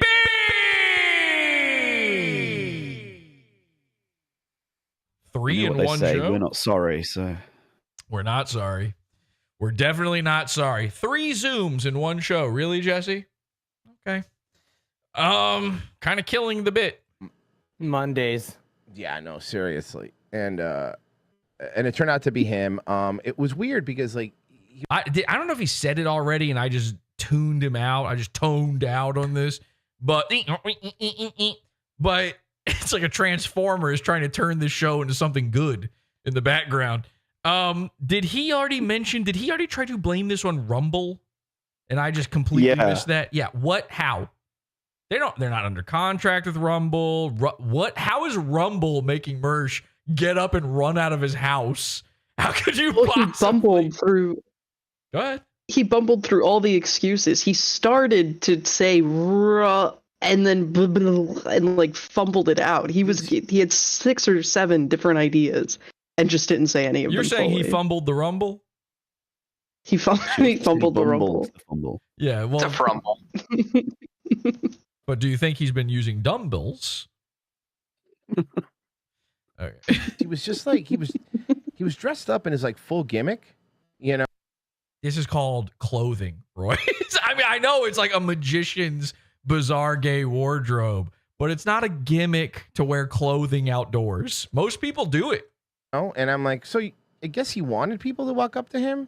Oh, so he was literally asking for it based on what he was wearing. You know? Okay.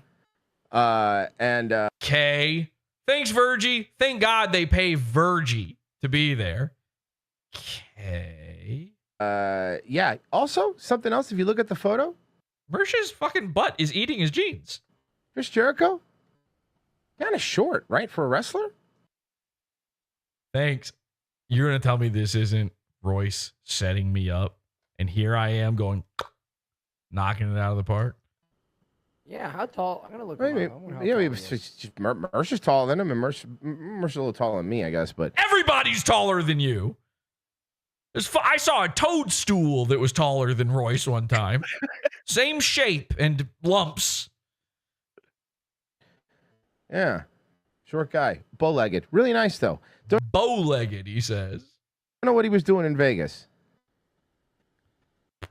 Anyway, time to cut to this 2-shot of me and my haunted microphone.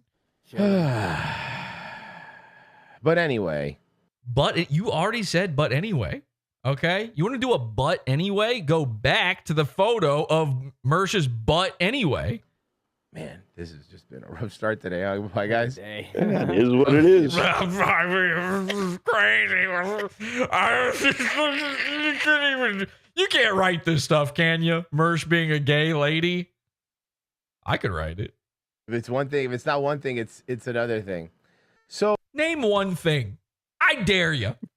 I double dog dare you. If it's not one thing, it's another thing. What thing is it?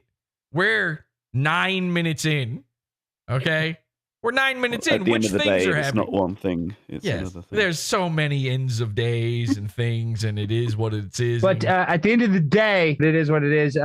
There's so many different things happening that You can't control why and when Mersh will get up and run out of his home. That was a Rufio style. Like, this is an old reference. Nobody's going to know what this is. But one time, Rufio on Discord, we could hear him get up and just run and leave his home. And he ran out into the streets. We were told this. There was a guy with him. And the guy was like, he just ran into the cars in the streets. And he's running. And we're like, what? He just had so much autistic overload that he just took off. Mersh is now doing that. So I'll tell you what. Why don't I do this? Should we do a pod after show? Pod after show. There's a new Rufio vid. We're going to do a quick pod after show after this. Podawful.pizza. Join the pizza fund. Get access to all of our band content, our archives, our premium episodes, and our after shows, $6 level and up. Podawful.pizza. We'll go live there right after this ends. And check out, there's a Rufio video where he directly, this is another little housekeeping follow-up from last episode, he directly addresses the Pod Awful question. I couldn't believe it. One day later, and he's talking Pod Awful in his captain's logs. The man keeps dropping logs like crazy. I mean, Mersh couldn't dare to dream to cut off a log the size that Rufio's been cutting. His turd cutter, have you seen that thing? This because I wanted the other stuff I kind of want to go through. I'm gonna Same. Back on. And so here's what I'm thinking. Ooh, nothing. Here's what I'm thinking. Crickets, cricket noises, wind blowing by, a candle being blown out inside my brain. Should I start? Why the fuck am I watching Daywave? I know. Just cut off this half the screen and start Daywave over again. With the airline stories? Or should I... I mean, these are crazy. By the way, we blew past it. I didn't even cover it. I was going to do a whole episode on the Vegas. It's nothing. They were on a plane. A lady was annoying. Start with the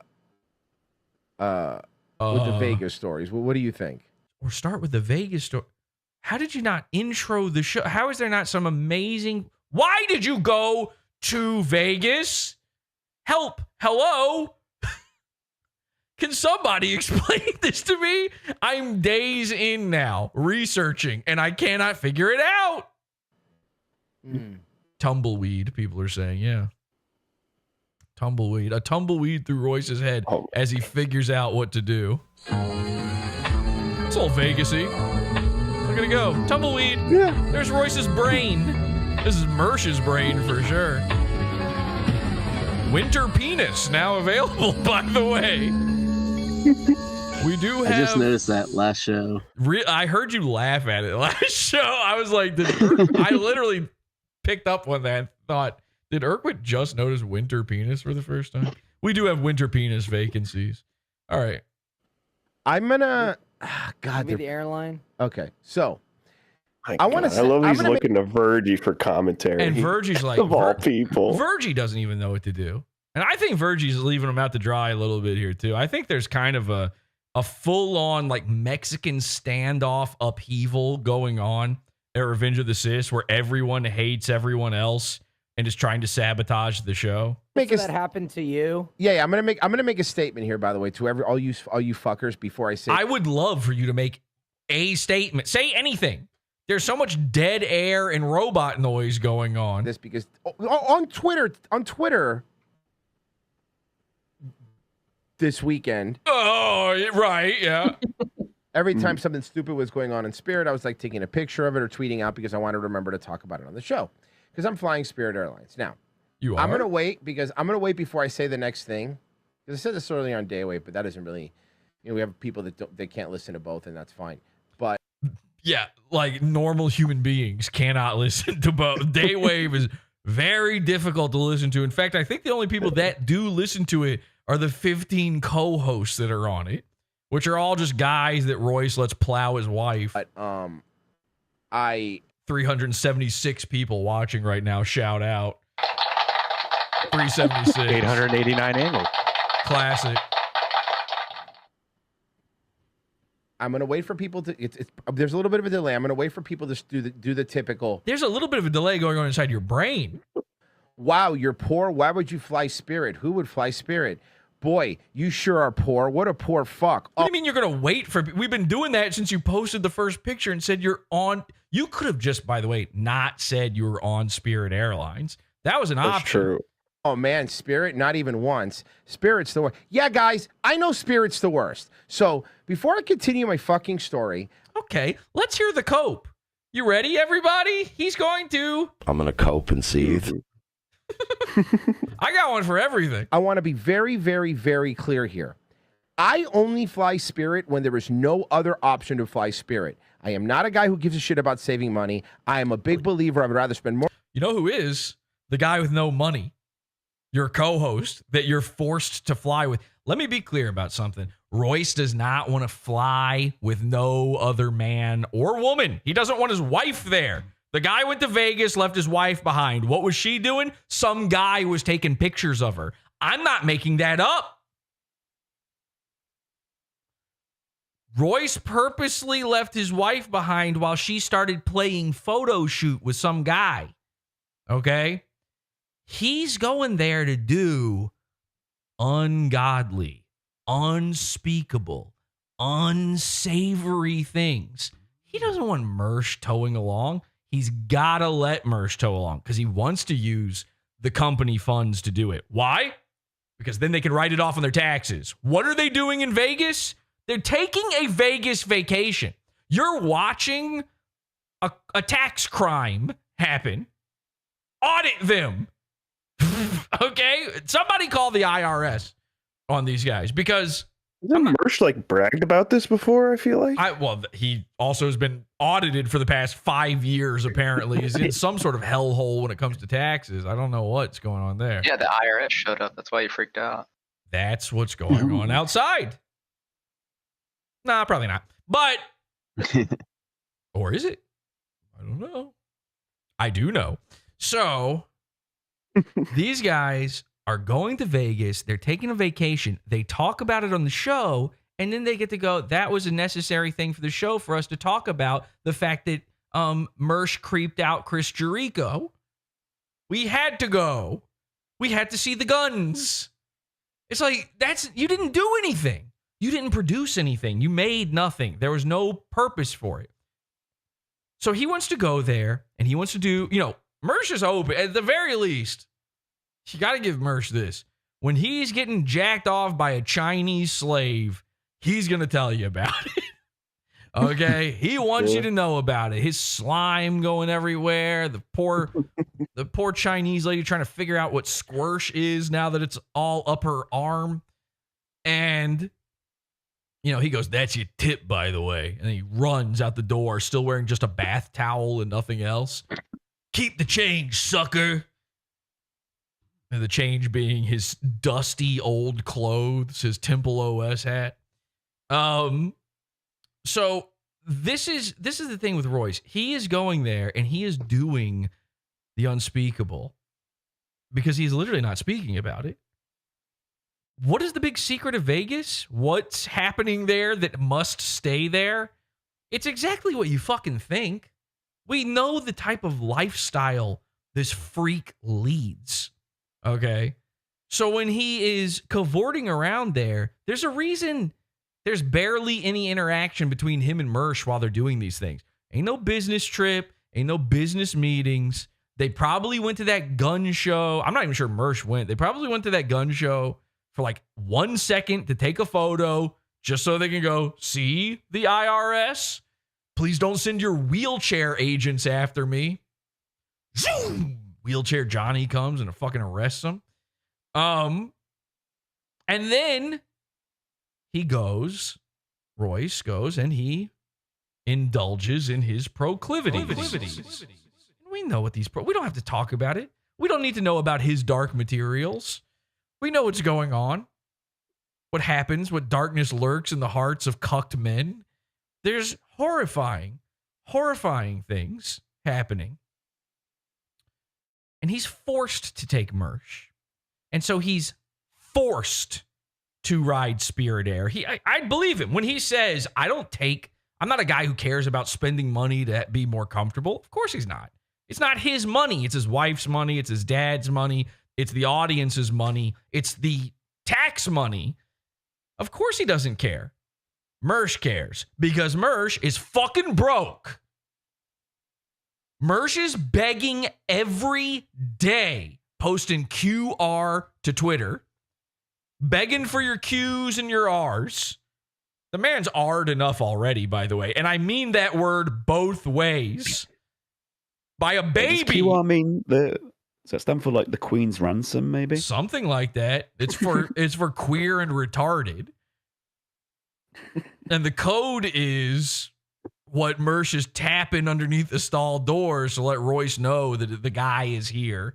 Get ready. Put your mouth around the hole, Royce.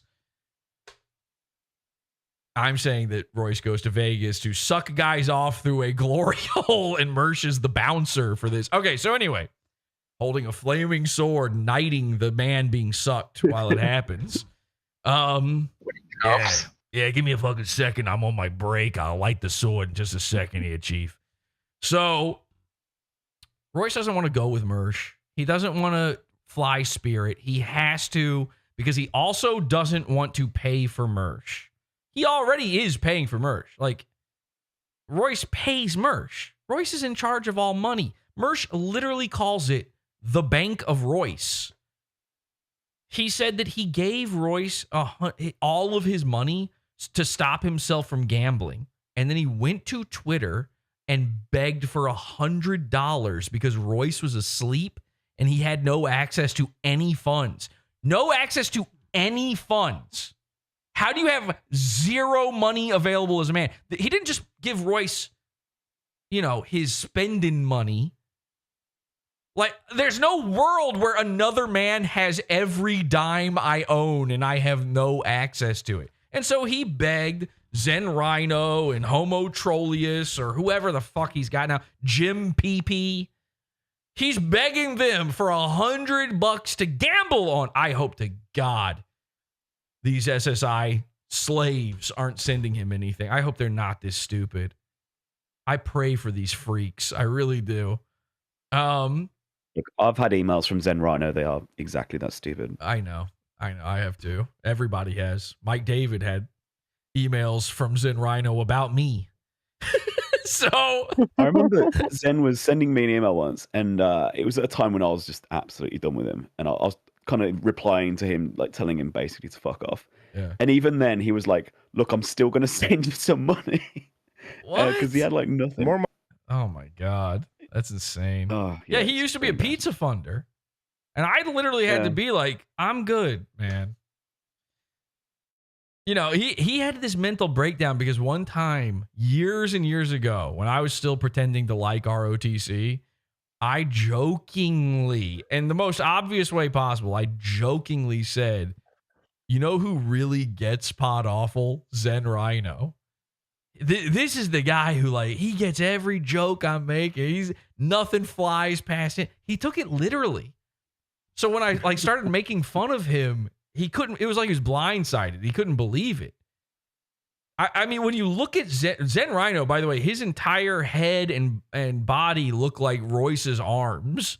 You know what I mean? He looks like a brain slug was just plucked off of him, and he's like just coming back. Like, where have I been for the past 3 years? So these are sad, warped people that are supporting these guys. Yeah, Royce doesn't want to fly Spirit. This excuse. Or what a poor fuck. Oh, man, Spirit, not even once. Spirit's the worst. Yeah, guys, I know Spirit's the worst. So before I continue my fucking story, I want to be very, very, very clear here. I only fly Spirit when there is no other option to fly Spirit. I am not a guy who gives a shit about saving money. I am a big believer. I would rather spend more money and be comfortable than save a couple fucking bucks. Oh, whoa. Hey, Mersh is back, everybody. Welcome. Hey, who's that guy? Royce in his head is like, whew, whew. Oh, by the way, here's the excuse for why we rode Spirit. He is making this excuse that you only take Spirit when you have to. You flew out of Orlando to Las Vegas. one of the biggest destinations in Florida to one of the biggest destinations in America, and you're telling me the only flight there is Spirit Airlines. They don't got anything else. There's just nothing. To quote the show that Royce has made into his entire personality and the thing that he steals all of his jokes from now, you sure about that? You sure about that?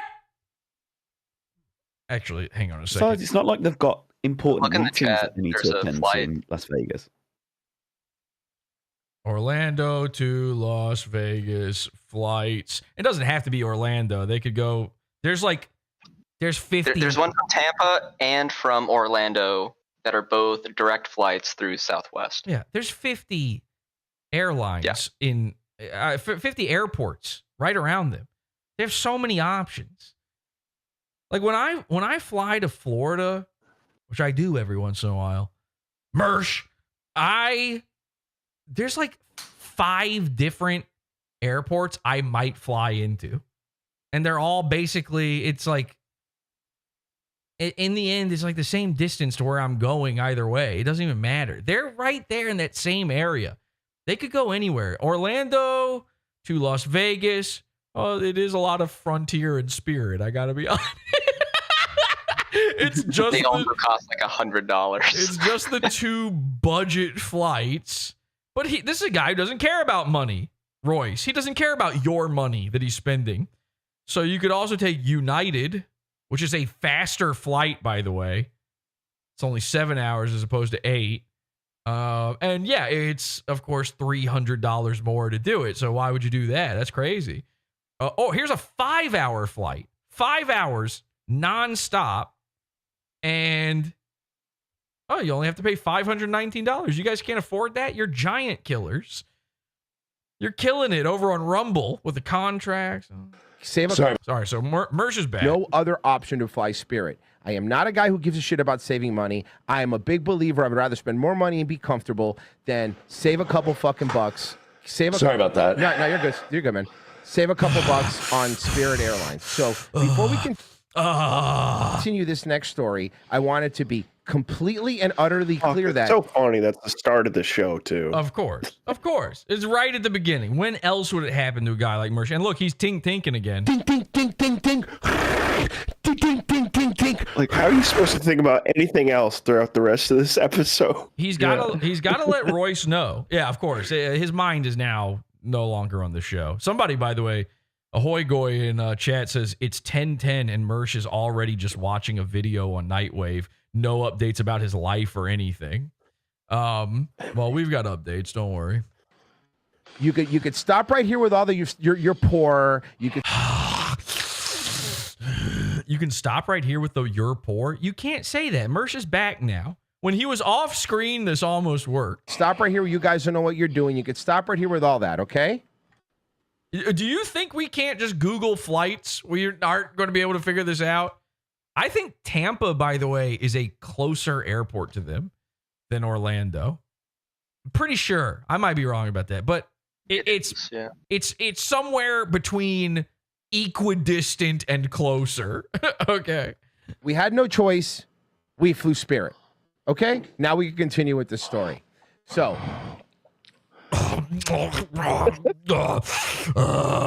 Okay, he did that on purpose, man. And remember, this is the second time Mersh got up. Like, you're not over it yet, whatever's going on. You couldn't. Just take a second.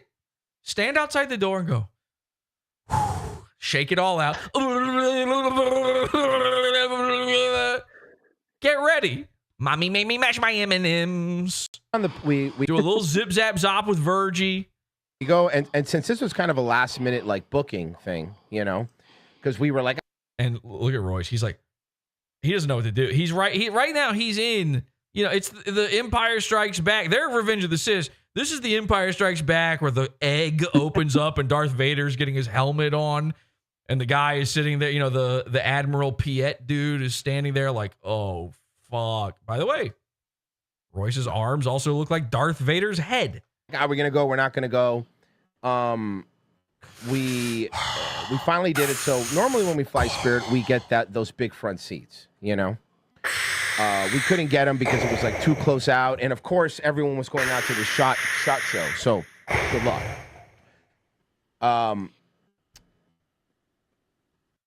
He's back. Can somebody please say something? We're on the airplane. Rumbleweeds. Rumbleweeds. Wow. Nice.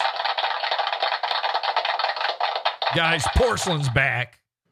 It's dark. Now, he's going to be making a new doc. It's about guys you never even heard of before. Mersh. Doing a whole Rufio doc. Normally what I do is, if we can't get the big front seats, we always try to book the seats. We're like, you know, Mersh will get the aisle and I'll get the window, or vice versa, and we keep the middle seat open because sometimes can't be gay. Don't want to look like a gay couple next to each other. Leave that middle seat open. We have so much room for activities. That's another thing Royce would say in this moment. You get lucky and no one wants the middle seat, so nobody sits in the fucking middle seat, right? Fine. So on the way there, I was sitting by the window. Mersh was there, and we had some fidgety little Hispanic lady in the middle that kept just little Mexican jumping beans with her arms. She kept getting up. She had to use the bathroom like 4 times. Come on, Mersh. Yeah, somebody, and we thought she was going to be the worst one. No. All right. And he's back in. He's locked in. Mersh is fine again. He's calmed down. Obviously, his brain is completely infected with whatever's been going on outside. But watch this. 20 minutes later into the episode, watch what happens. Obviously, you talked to him. So I had set up right before you walked off for a second, the Chris Jericho thing, right? Oh, a second. So we're going to do this again. So we're sitting at the bar one of the first nights, and you told me I couldn't do 3.5 hours on this. Listen, I could really stretch this. I'm trying to I didn't want to even make this 2 hours. We're already over 2 hours. I'm trying to wrap this up, but look at this. By this little band at the MJ Mandalay thing, and I say to Mersh, because we're hanging out, and I go, fucking look and knock off Chris Jericho over there.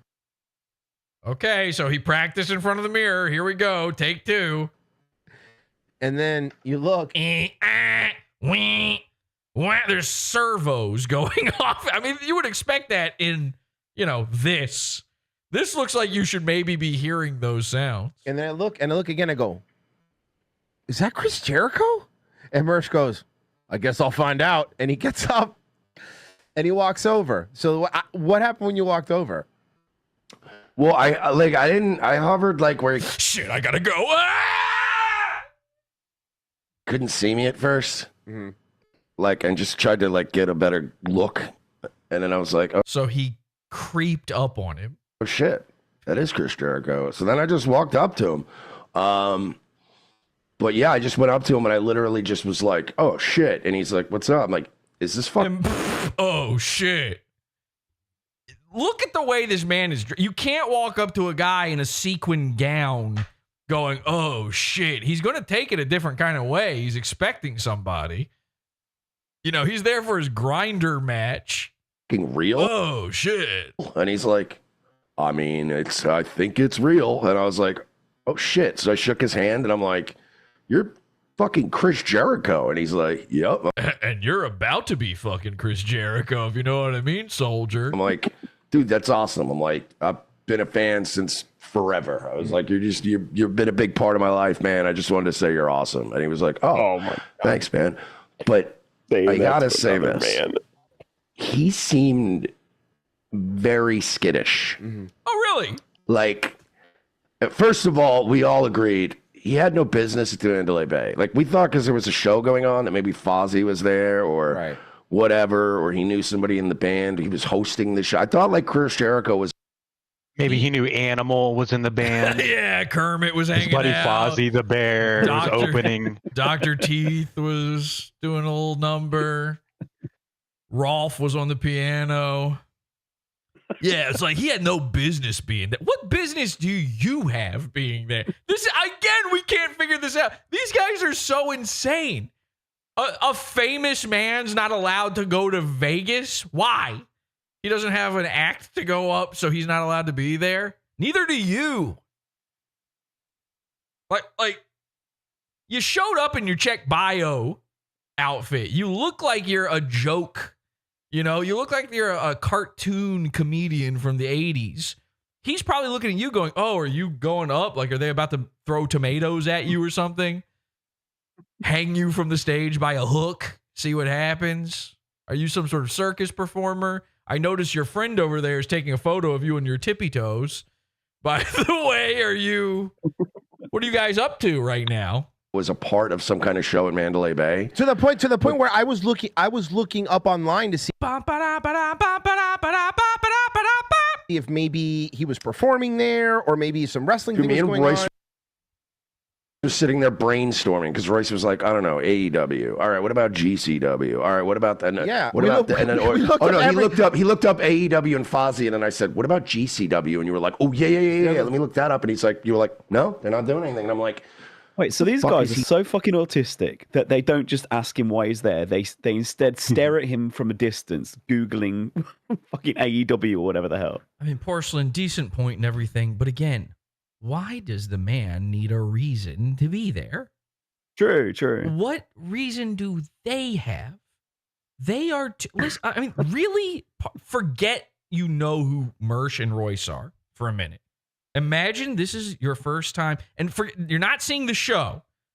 You are seeing this thing and this thing in real life in front of you.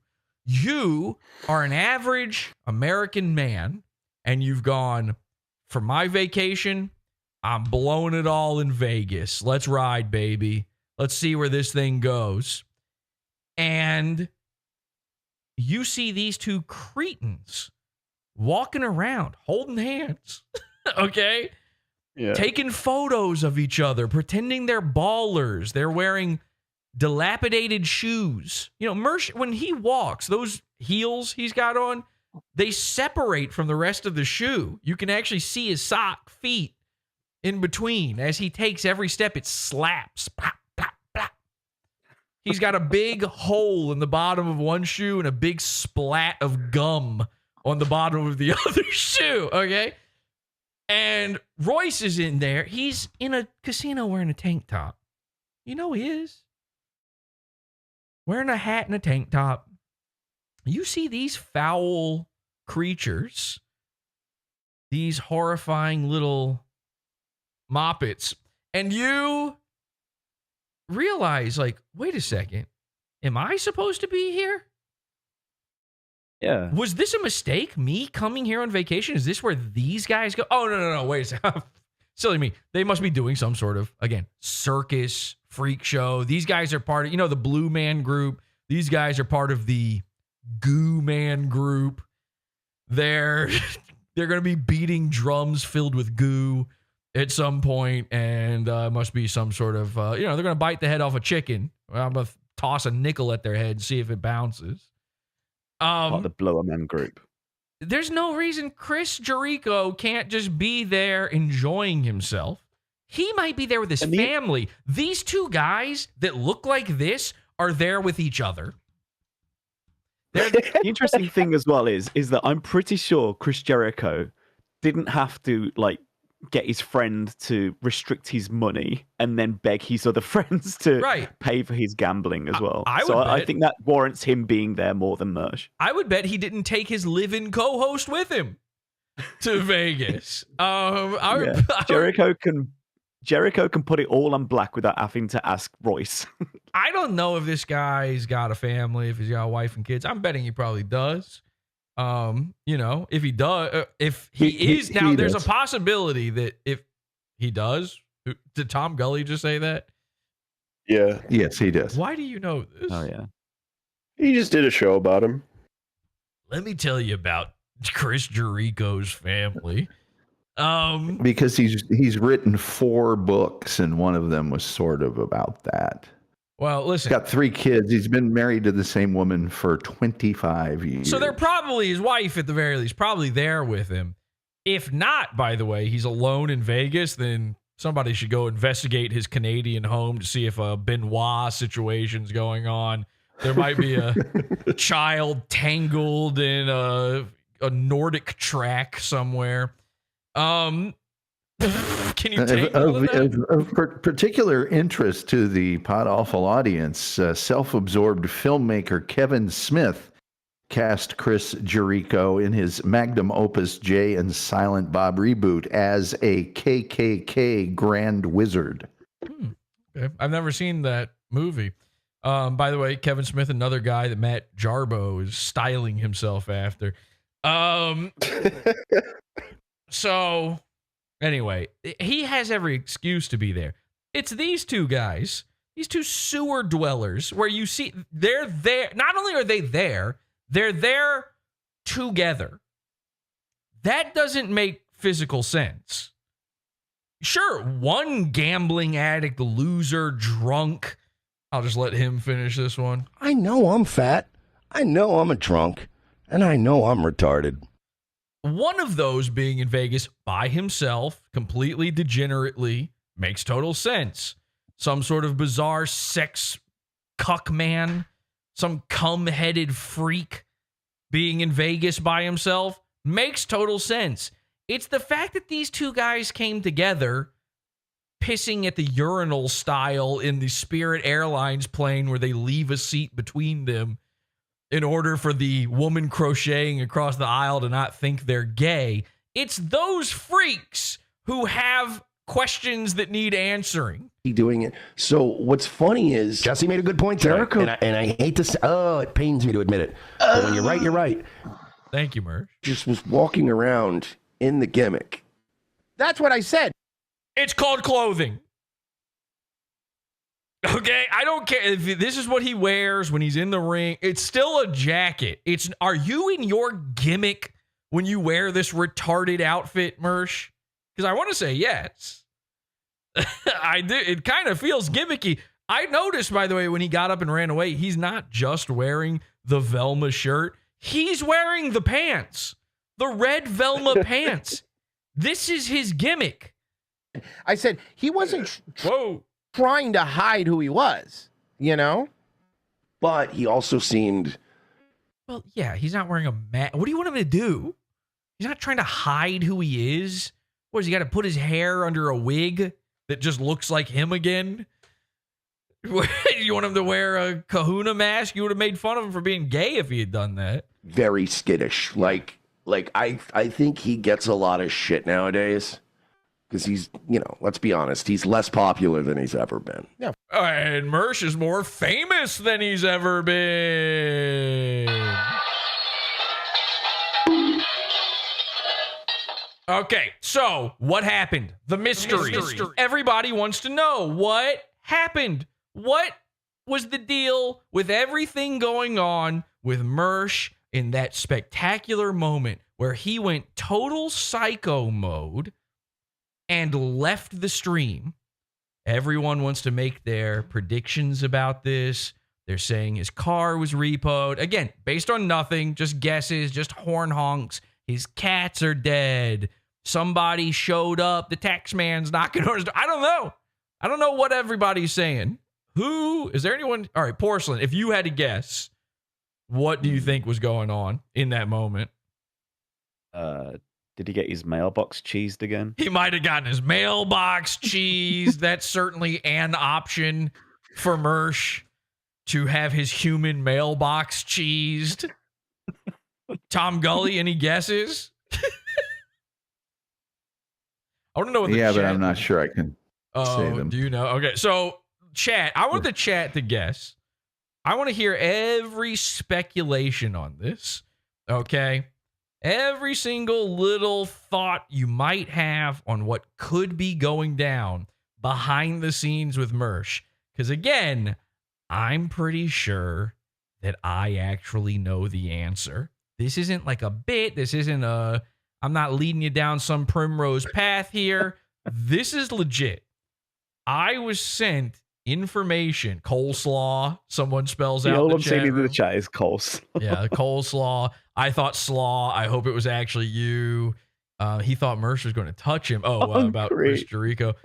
Alan Powell says concrete in all caps. He lost his triangle in Bermuda. His sister came back. Wow, that's a crazy one, but maybe. I hadn't even considered that as an option, but that might have also happened, to be honest.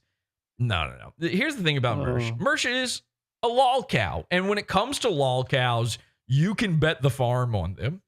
Mersh goes to Vegas and has no money, and yet he doubles down. Well, I'm doubling down on all things Mersh this week. It is, of course, Mersh Week. I know the secret. I legitimately know it. I was contacted by someone with private information. I have to be clear about this. This is not info that was... I don't have this info. It has nothing to do with me. I didn't ask anybody to get me this stuff. I didn't ask anybody. You know, people are saying coleslaw in the chat. At no point did I instruct people to go do anything like that. That's not exactly right. And of course, all this talk about the car had people interested. Now, wouldn't you know it, somebody had the answers. When it comes to the car, somebody has the answers when it comes to what's going on outside of Mersh's place. Mersh has actually, believe it or not, and I haven't seen anybody talk about this, Mersh has addressed this on Nightwave. The answers are a little bit out there. I know exactly what happened to Mersh's vehicle. I have the documented paperwork on it. I know every single thing that has happened to Mersh's vehicle. Was it repossessed? I don't know. Was it? What do you think? Find out this week, all this week, Mersh Week, tomorrow on the show. I'm going to let you in on the mystery. Tonight, we're going into the Pizza Fund for a pod after show. We're talking Rufio. It's not a Mersh thing, so I guess I won't see you there. Slur. Do not say no slurs, no cheesing. But I do know. And tomorrow, we will talk about it on Pod Awful. Thank you, everybody, for tuning in. Until next time, have an awful day. Podawful.pizza. Pod After Show.